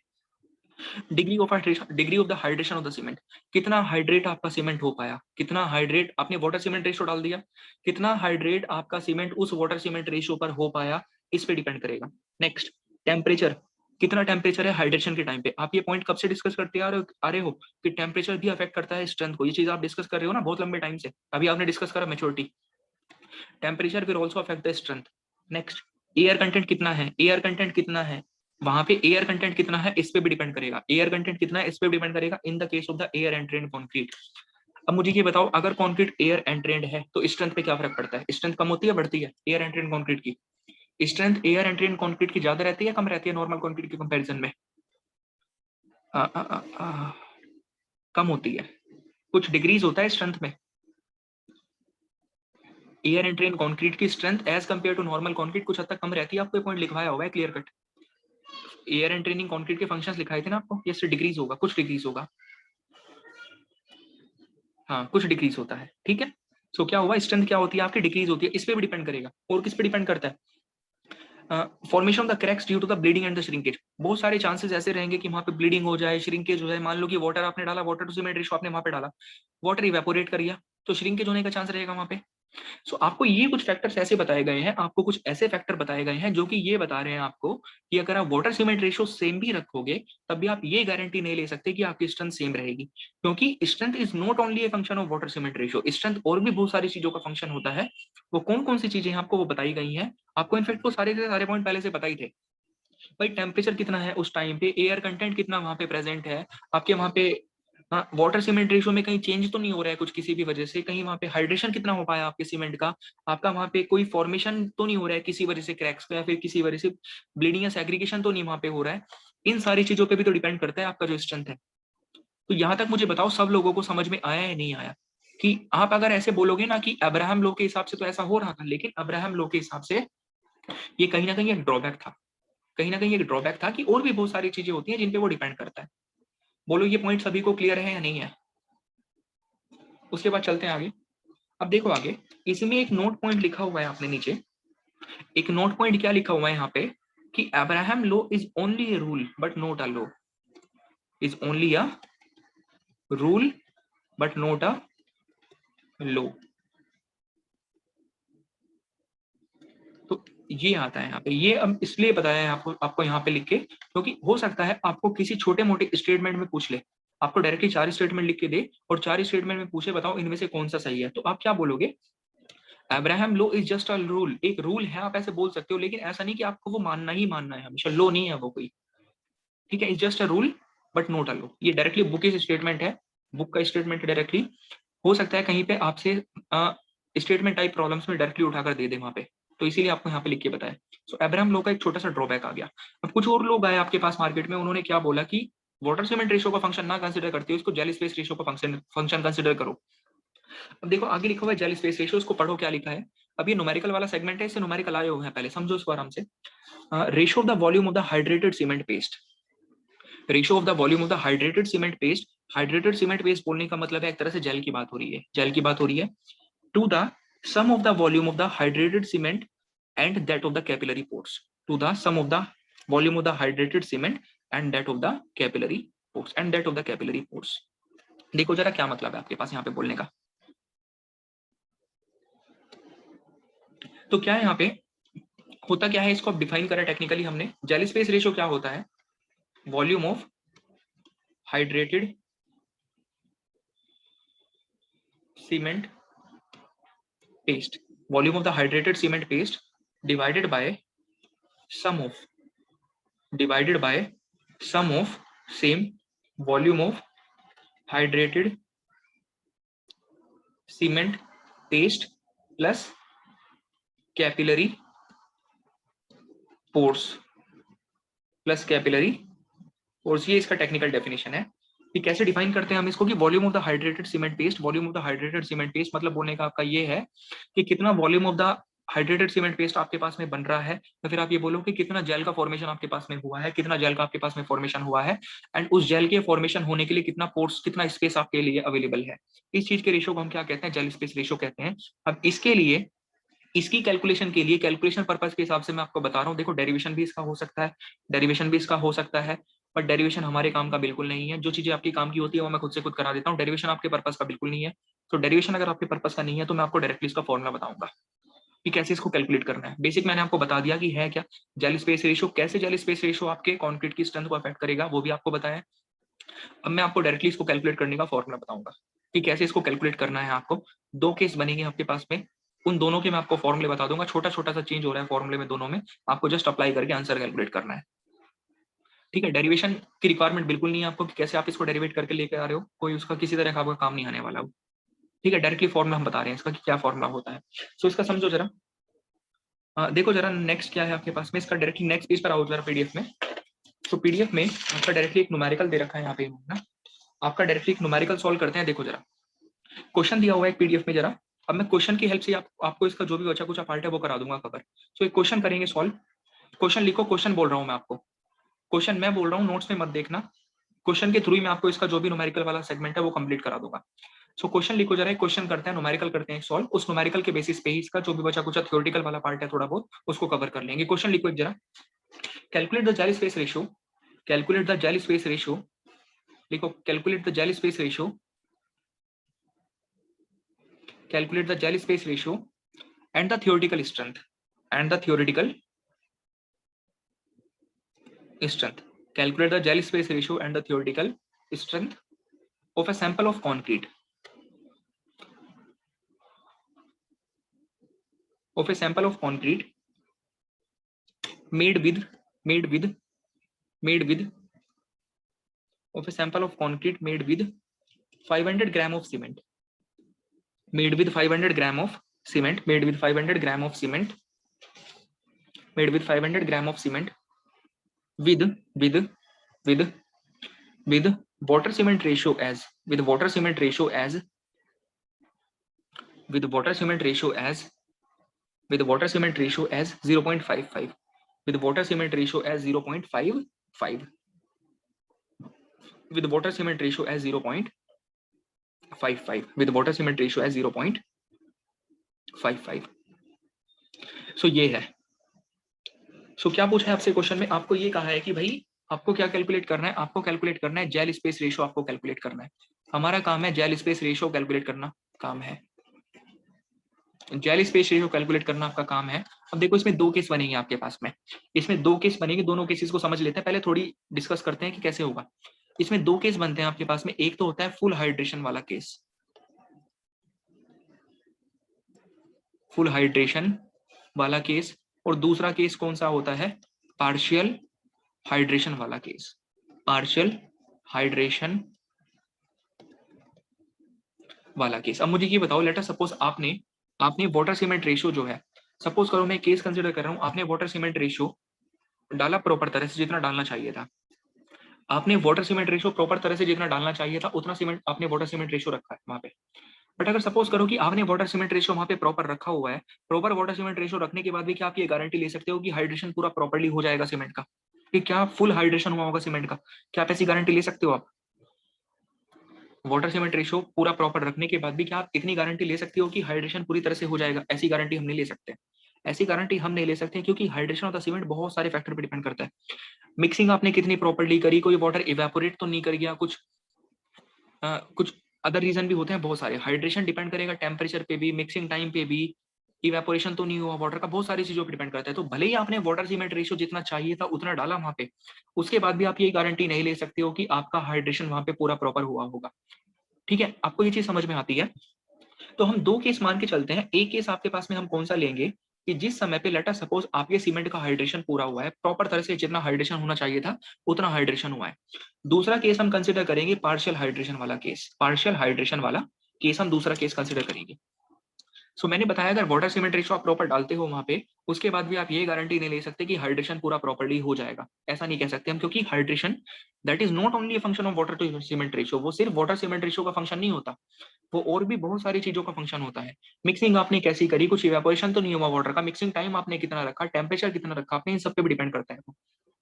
सो दो केस आपके पास में होंगे, एक होगा फुल हाइड्रेशन वाला केस और दूसरा केस आपके पास में कौन सा होगा, पार्शियल हाइड्रेशन वाला केस होता है। दो केसेस आपके पास में बनेंगे। सो अब वन बाय वन हम इसी चीज को दिमाग में रखते हुए हम दोनों केसेस के हिसाब से जेल स्पेस रेशियो कैलकुलेट करते हैं। दोनों के हिसाब से हम क्या कैलकुलेट कर रहे हैं, जेल स्पेस रेशियो कैलकुलेट कर रहे हैं। देखो जरा क्या है।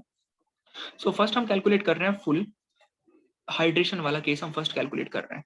फुल हाइड्रेशन वाला केस हम फर्स्ट कैलकुलेट कर रहे हैं, फुल हाइड्रेशन वाला। कि लेट अस सपोज जो हाइड्रेशन हुआ है वो फुल हाइड्रेशन हुआ है, फुल हाइड्रेशन हुआ है। तो सबसे पहले मैं आपको क्या बता रहा हूँ, यहाँ पे मैं फॉर्मुला डायरेक्टली लिख के बता रहा हूँ। इसका फॉर्मुला जेल स्पेस रेशियो का फॉर्मुला क्या होता है, मैं आपको डायरेक्टली वो फॉर्मुला लिख के बता रहा हूँ।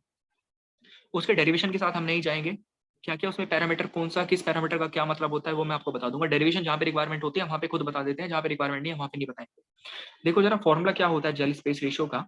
अब ये फॉर्मुला किसके लिए है, ये फॉर्मुला है फुल सैचुरेशन वाले केस के लिए, फुल हाइड्रेशन वाले केस के लिए, सॉरी फुल हाइड्रेशन वाले केस के लिए फॉर्मुला है आपका। सो होगा क्या, gel space ratio will be equal to what, 0.657 divided by 0.319 C plus W note.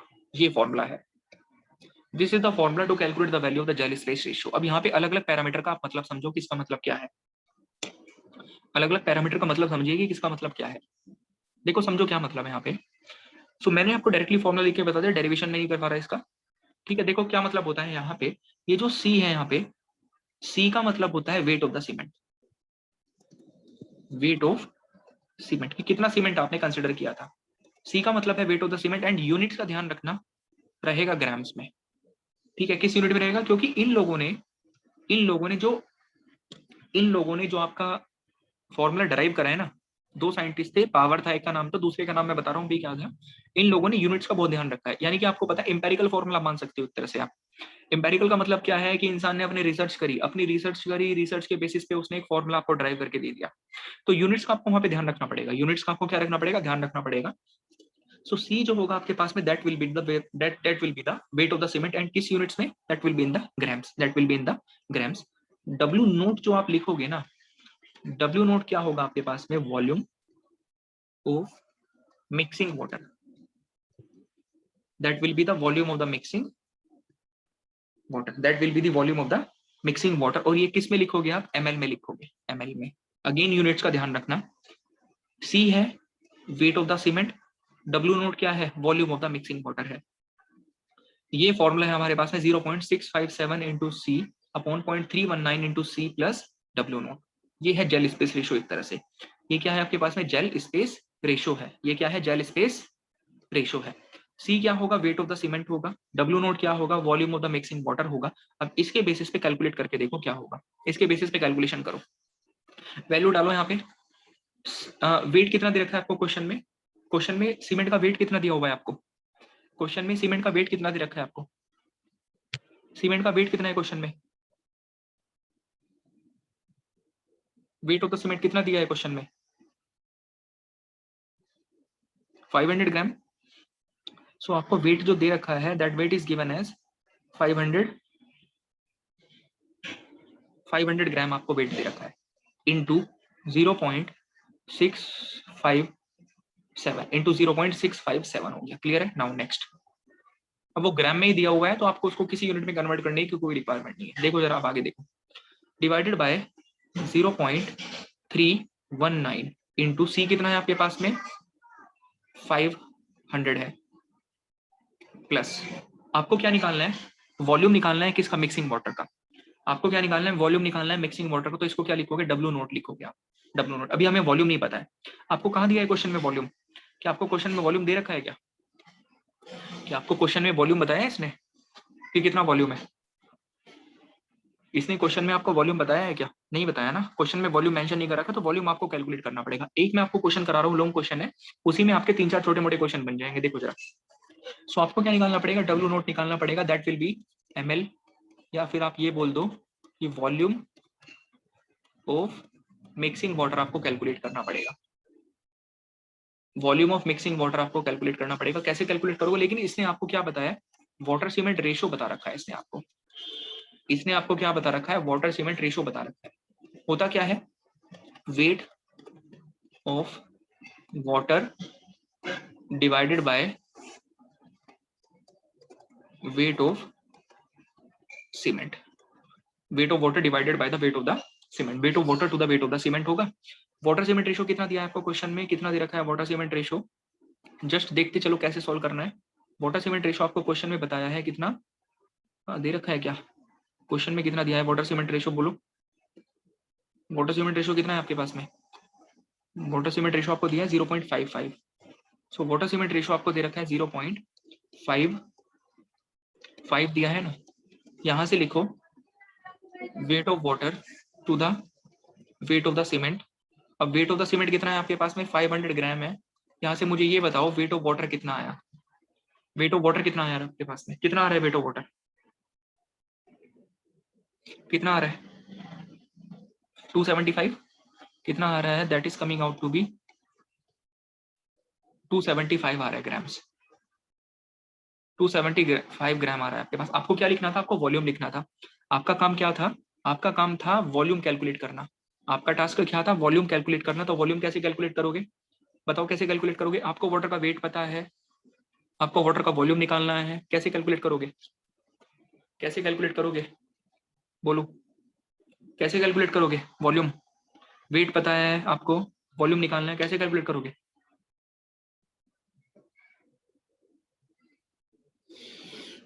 Simple. Soil mechanics भी पढ़ लिया अब तो सब लोगों ने। कुछ लोग अभी पढ़ रहे हैं जिन्होंने पहले नहीं पढ़ी हुई थी, और जिन्होंने पहले पढ़ रखी थी तो उनका तो आंसर आना ही चाहिए था एकदम से। बस भाई, आपने जो लोग थे उन लोगों ने सॉइल भी तो पढ़ रही है, सॉइल भी तो पढ़ लिया, तो सॉइल में यही तो सिखा रहे हैं आपको रोज रोज। तो होगा क्या? डेंसिटी। अच्छा यहाँ पे एक बात समझो ना, ग्राम लिखा हुआ है यहाँ पे। ग्राम है मतलब ये क्या है? वेट है, मास है? ये ग्राम लिखा हुआ है, ये वेट लिखा है, मास लिखा है? ये मास लिखा है ना। अगर ये मास लिखा है तो यहाँ पे गामा लिखोगे या फिर रो लिखोगे? यहाँ पे गामा लिखोगे या फिर रो लिखोगे? रो लिखोगे ना, रो लिखोगे। सो डेंसिटी ऑफ द वाटर कितना लिखूं मैं यहाँ पे? वैल्यू, वैल्यू कितनी होगी? ग्राम में चल रही है यूनिट्स, कितनी होगी वैल्यू? 1000 या फिर 1? 1 होगा ना। बोलो, आया नहीं आया समझ में? इज इक्वल टू कितना हो जाएगा? 275 बाय डब्ल्यू नोट। अब यहाँ से निकाल दो डब्ल्यू नोट। वॉल्यूम कितना आ रहा है मिक्सिंग वाटर का आपके पास में? सेम ही तो आ रहा है निकल कर, 275 ml। 275 ml। अब देखो, किसी को इसमें भी डाउट आ रहा होगा। इसमें क्या डाउट आ रहा होगा कि सर मैंने यहाँ पे डेंसिटी क्या लिख दिया है? डेंसिटी ऑफ वाटर मैंने लिख दिया है 1। मैंने आपको यहाँ पे लिख दिया डेंसिटी ऑफ वाटर की 1 ग्राम पर सीसी लिख दिया मैंने यहाँ पे। लेकिन क्वेश्चन में तो वॉल्यूम चल रही है ml में। भैया जो डेंसिटी ऑफ वाटर 1 होता है ना, 1 ग्राम पर सीसी होता है, सेंटीमीटर क्यूब होता है। लेकिन क्वेश्चन में तो वॉल्यूम किस में चल रहा है? ml में चल रहा है। तो ये कैसे कर दिया सर आपने? बोलो बोलो, ये कैसे करा आपने? भाई डेंसिटी जो होती है 1 ग्राम पर सीसी होती है ना वाटर की, या तो 1000 किलोग्राम पर मीटर क्यूब लिखो या फिर 1 ग्राम पर सेंटीमीटर क्यूब लिखो। मैंने यहाँ पे 1 ग्राम पर सेंटीमीटर क्यूब लिखा है, लेकिन ये क्या है, यहाँ पे वॉल्यूम है। आप समझो इसको ध्यान से, ये क्या है, वॉल्यूम है। आपने वॉल्यूम सीसी में लिखा है, लेकिन क्वेश्चन में तो एमएल में चल रहा है। ऐसा कैसे कर दिया आपने, बोलो कैसे कर दिया? ऐसे कैसे कर दिया आपने? कोई बताएगा इसका आंसर? पहले तो ये बता दो कि सबको ये प्रॉब्लम का नेचर समझ में आया कि मैं पूछना क्या चाहता हूँ। तो पूछना क्या चाह रहा हूँ मैं, ये समझ में आया नहीं आया? कहीं ऐसा ना हो कि क्वेश्चन ही क्लियर नहीं हो पा रहा आपको।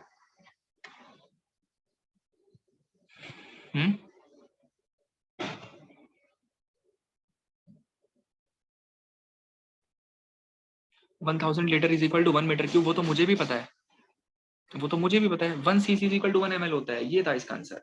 आंसर क्या था कि 1 सीसी आपका 1 ml के इक्वल ही तो होता है। तो आप कुछ भी लिखो, कोई फर्क नहीं पड़ेगा। आप चाहे यहाँ पे ml लिख दो, चाहे यहाँ पे आप सीसी लिख दो, ये होता है आपका। इसलिए लिखा है यहाँ पे ना, इसलिए लिखा है। अब आया समझ में कैसे लिखा है? ये क्लियर हो गया नहीं हो गया कि किस तरह से लिखा है? ये क्लियर हुआ सबको या नहीं हुआ, कैसे लिख रहे हैं? सो आप ये बताओ, आपने यहाँ पे वॉल्यूम की वैल्यू निकाल दी, डब्ल्यू नोट की वैल्यू निकाल दी, यही हमने निकालनी थी जस्ट। अब आपको सीमेंट का वेट पता है, आपको वॉल्यूम पता लग चुका, आपको वॉल्यूम पता चल चुका, आपको उसका वेट पता है। अब यहाँ पे जस्ट क्या करो, वैल्यू डाल दो, वैल्यू डाल दो यहाँ पे, जस्ट वैल्यू डालो यहाँ पे, इसकी वैल्यू डालो, कितनी आ रही है, कितनी वैल्यू है इसकी? वैल्यू कितना है, 275 है ना, निकाला अभी आपने डब्ल्यू नोट की वैल्यू। कितना आ रहा है आंसर बताओ, आंसर कितना आ रहा है? जेल स्पेस रेशियो कितनी वैल्यू आ रही है? 0.75 आ रही है, 0. यस, सो आंसर आ रहा है आपके पास में 0.756, ये आंसर आया जेल स्पेस रेशियो का। तो इसी सेम फॉर्मूले के बेस पे, अब मेरी बात समझना, इसी सेम कॉन्सेप्ट पे, यही सेम फॉर्मूले पे आपका क्वेश्चन आया हुआ है 2-3 साल पहले, इसी सेम फॉर्मूले पे, यही फॉर्मूला था वो जिस पे क्वेश्चन आया था। आया समझ में? अब चांसेस हैं 1-2 साल बाद दोबारा रिपीट कर लेंगे उसको, मुझे लगता है। बोलो क्लियर हुआ ही नहीं हुआ? यही सेम फॉर्मूले पे क्वेश्चन आया हुआ है आपका 2-3 साल पहले। बोलिए, बोलो क्लियर है नहीं ये चीज? कैसे कैलकुलेशन करनी है? सो क्या करना है भाई, 0.756 आपके पास में आंसर आ रहा है। आंसर कितना आ रहा है? 0. सो आया कितना? जेल स्पेस रेशियो आपके पास में आया 0.756। अब जरा मेरी बात समझो, एक पार्ट तो खत्म हो गया, दूसरा पार्ट आपसे क्या पूछा था? दूसरा पार्ट आपसे पूछा था कि थियोरेटिकल स्ट्रेंथ बताइए, थियोरेटिकल स्ट्रेंथ बताओ, ये दूसरा पार्ट आपसे पूछा हुआ। अगेन एक इंपेरिकल इक्वेशन आपकी यूज होगी।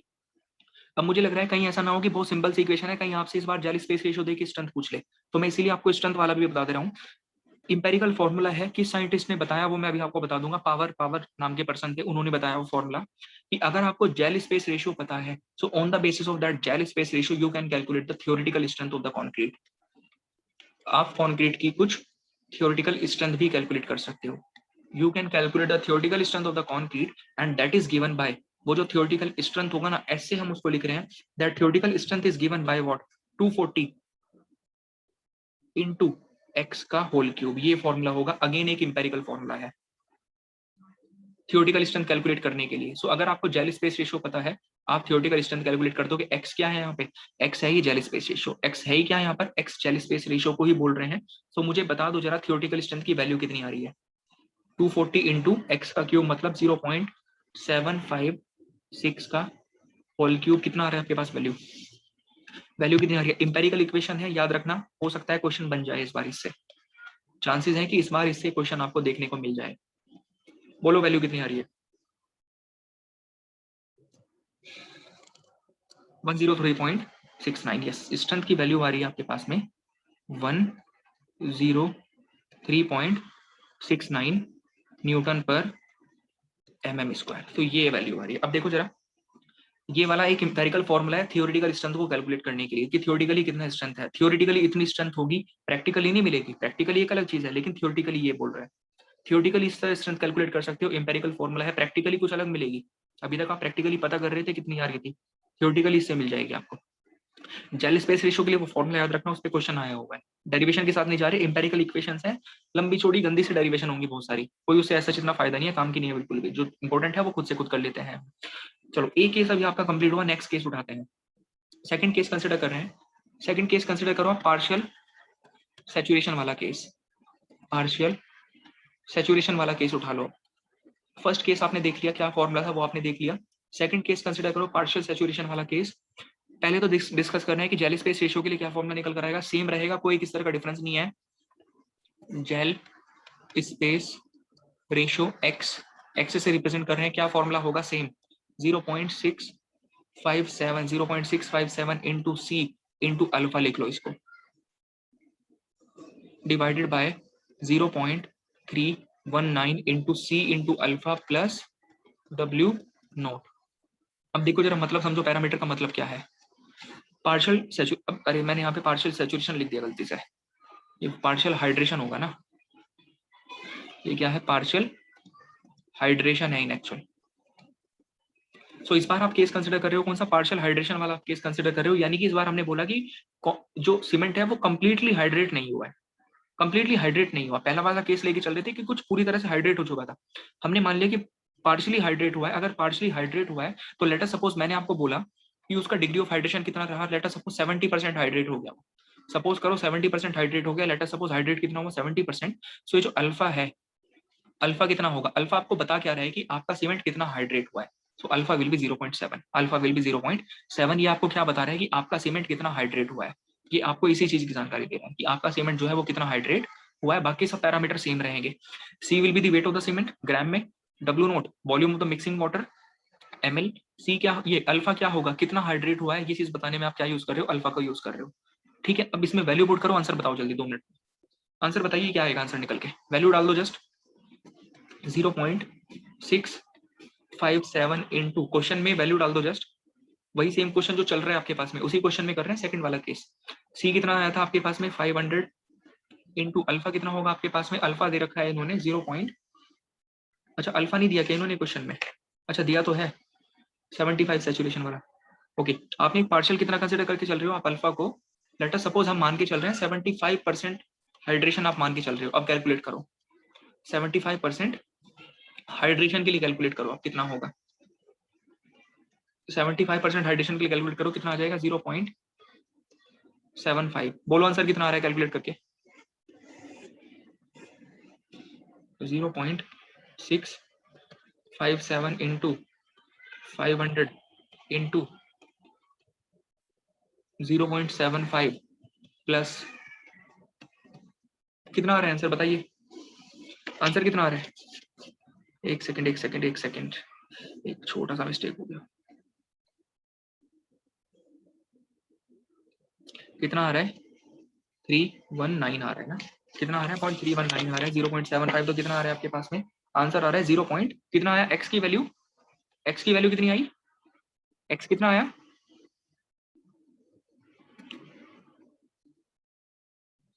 एक्स कितना आया आपके पास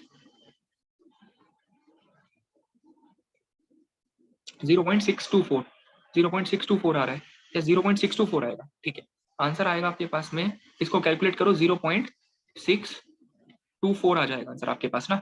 एक्स की वैल्यू आ रही है 0.624 आ रही है। अब यहाँ पे जरा थियोरेटिकल स्ट्रेंथ कैलकुलेट करके बता दो इसकी, थियोरेटिकल स्ट्रेंथ कितनी होगी, थियोरेटिकल स्ट्रेंथ, थियोरेटिकल स्ट्रेंथ कितनी आ रही है, थियोरेटिकल स्ट्रेंथ आ रही है आपके पास में, कैसे निकालोगे। थियोरेटिकल स्ट्रेंथ इंपेरिकल फॉर्मूला है 240 इंटू एक्स का क्यूब, कितना आएगा आंसर बताओ। आंसर कितना आ रहा होगा आपके पास में 58.40 न्यूटन पर mm स्क्वायर आ रहा है क्या आंसर, बताओ आया नहीं आया आंसर सबका है। तो दो इंपॉर्टेंट फॉर्मूले हैं, दोनों याद रखना, क्वेश्चन आ सकता है कहीं से भी। दूसरा फॉर्मूला ये है आपके पास में, पार्शियल हाइड्रेशन वाला जो फॉर्मूला है। एक बार सब लोग मुझे बताओ कि ये दोनों फॉर्मूले क्लियर हैं सभी को, इस 58.31 के आसपास आ रहा होगा आंसर, एक बार बताइए जरा। अच्छा देखो जरा इसमें एक चीज देखो, अब एक दो चीज आप देखो यहाँ पे कंपेयर करके। आप ये बताओ मुझे पहली बात तो, अगर कंक्रीट का हाइड्रेशन पार्शियल हुआ है, let us suppose hydration partial हुआ है, सो क्या पार्शियल हाइड्रेशन होते स्ट्रेंथ कम हो गई या नहीं हो गई? आपको क्या देख के लग रहा है पता दोनों में? कंप्लीट हाइड्रेशन वाले में स्ट्रेंथ कितनी आई थी? 103 आई थी। पार्शियल वाले में कितनी आई है? पार्शियल वाले में कितनी आई है? जस्ट निकल कर 58 आई है, कम हो गई ना। तो इसीलिए आपको स्टार्टिंग से क्या बताया जा रहा है, पहले दिन से क्या बताया जा रहा है, पहले दिन से कि अगर हाइड्रेशन इम्प्रॉपर होगा, अगर हाइड्रेशन पार्शियल होगा, अगर हाइड्रेशन पूरा नहीं होगा तो आपको स्ट्रेंथ नहीं मिलेगी।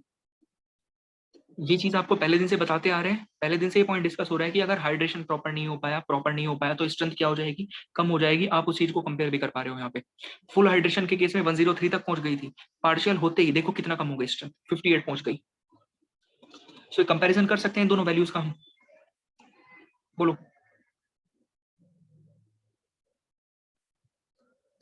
कंपैरिजन करके पता लग रहा है ना, दोनों को कंपेयर करके पता लग रहा है कि स्ट्रेंथ क्या होगी? कम हो रही है, कम हो रही है। आपको क्या करना है, जस्ट आपको क्या करना है, अब मैं बता रहा हूँ। आपका जो क्वेश्चन आया हुआ है वो आया हुआ है फुल सैचुरेशन वाले से, फुल सैचुरेशन वाले से क्वेश्चन आया हुआ है। अगर बाई चांस पार्शियल वाला केस बनता है तो कुछ नहीं करना, आपको सी के मल्टीप्लीकेशन में सिर्फ ये अल्फा को मल्टीप्लाई कर लेना है और कोई चेंज नहीं आएगा आपका। ये दो फॉर्मूले आपके पास में है, एक तो पार्शियल सैचुरेशन वाला है, सॉरी मैं सैचुरेशन सैचुरेशन बोल रहा हूँ बार बार। एक्चुअली रीजन क्या है, आजकल सॉइल चल रहा है आपका, ये बार बार मेरे मुंह से जो सैचुरेशन निकल रहा है ना, उसका रीजन समझ रहे हो आप? उसका सिंपल सा एक रीजन है कि आपका सॉइल मैकेनिक्स चल रहा है आजकल, सॉइल चल रहा है, वहां पे यही बोलते रहते हैं सैचुरेशन सैचुरेशन सैचुरेशन, तो यही बार बार इसलिए सॉइल आ रहा है मुंह से निकल के, पता नहीं क्यों हो रहा है, ऐसा होता है बहुत बार। कुछ टाइम पहले मैंने लॉकडाउन से पहले बिल्डिंग मटेरियल पढ़ाया था एक बैच में, लॉकडाउन से पहले मैंने बिल्डिंग मटेरियल पढ़ाया था एक बैच में, लेकिन हुआ क्या था, उस बिल्डिंग मटेरियल को जब मैं पढ़ाने आया ना उस बैच में, सो उससे जस्ट पहले मैं पढ़ा रहा था क्या, उससे जस्ट पहले मैं इन्वायरमेंट पढ़ा रहा था, इन्वायरमेंट, समझो बात को। लॉकडाउन से पहले मैंने एक बैच में बिल्डिंग मटेरियल पढ़ाया था, उससे जस्ट पहले बिल्डिंग मटेरियल शुरू करने से पहले इन्वायरमेंट पढ़ा रहा था। तो अब हुआ क्या एक्चुअली में, जब मैं बिल्डिंग मटेरियल में गया तो इन्वायरमेंट में आपको क्या बोलना पड़ता है, वाटर वाटर बोलना पड़ता है, बार बार वाटर वाटर वाटर ही आपके मुंह से निकलता रहता है। सो स्टार्टिंग में इतनी प्रॉब्लम हुई, 2-3 दिन 3-4 दिन में कंटिन्यूअसली हर चीज में वाटर वाटर वाटर ही निकल रहा था मेरे मुंह से। बोलना सीमेंट था, सीमेंट बोलना था, लेकिन वाटर वाटर ही बोलता था मैं हर बार। ऐसी दिक्कत हो जाती है कई बार।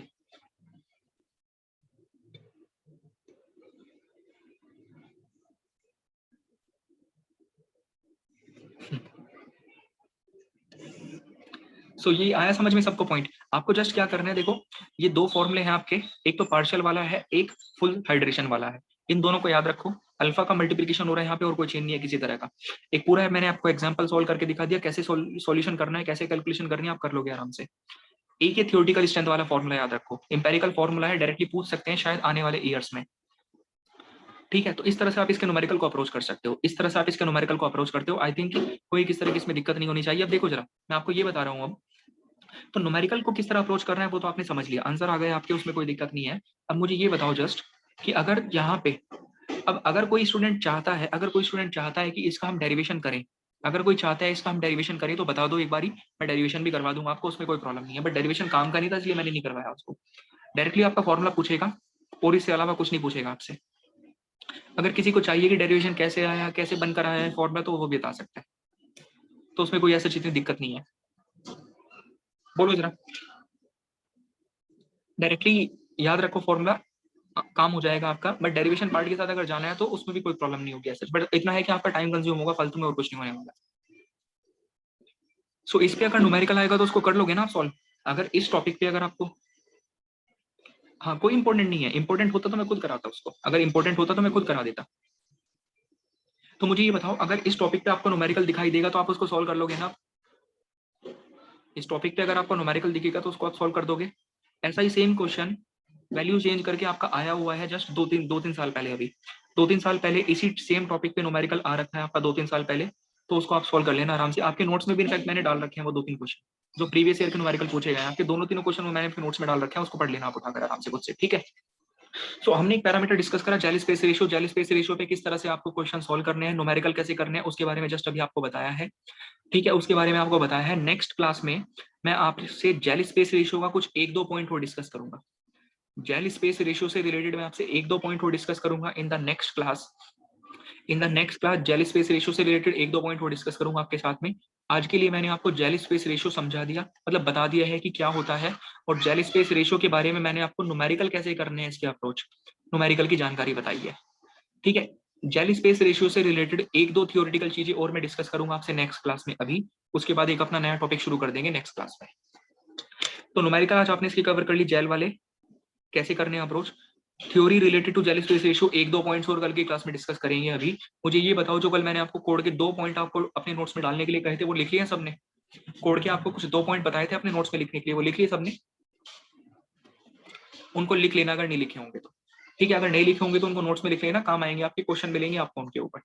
चलो फिर आज की क्लास को यहीं पे ओवर कर रहे हैं, फिर आगे अपना कल कंटिन्यू करेंगे, ठीक। तो आज यहीं पे ओवर कर रहे हैं। So thank you everyone. ठीक है, कल करते हैं आप।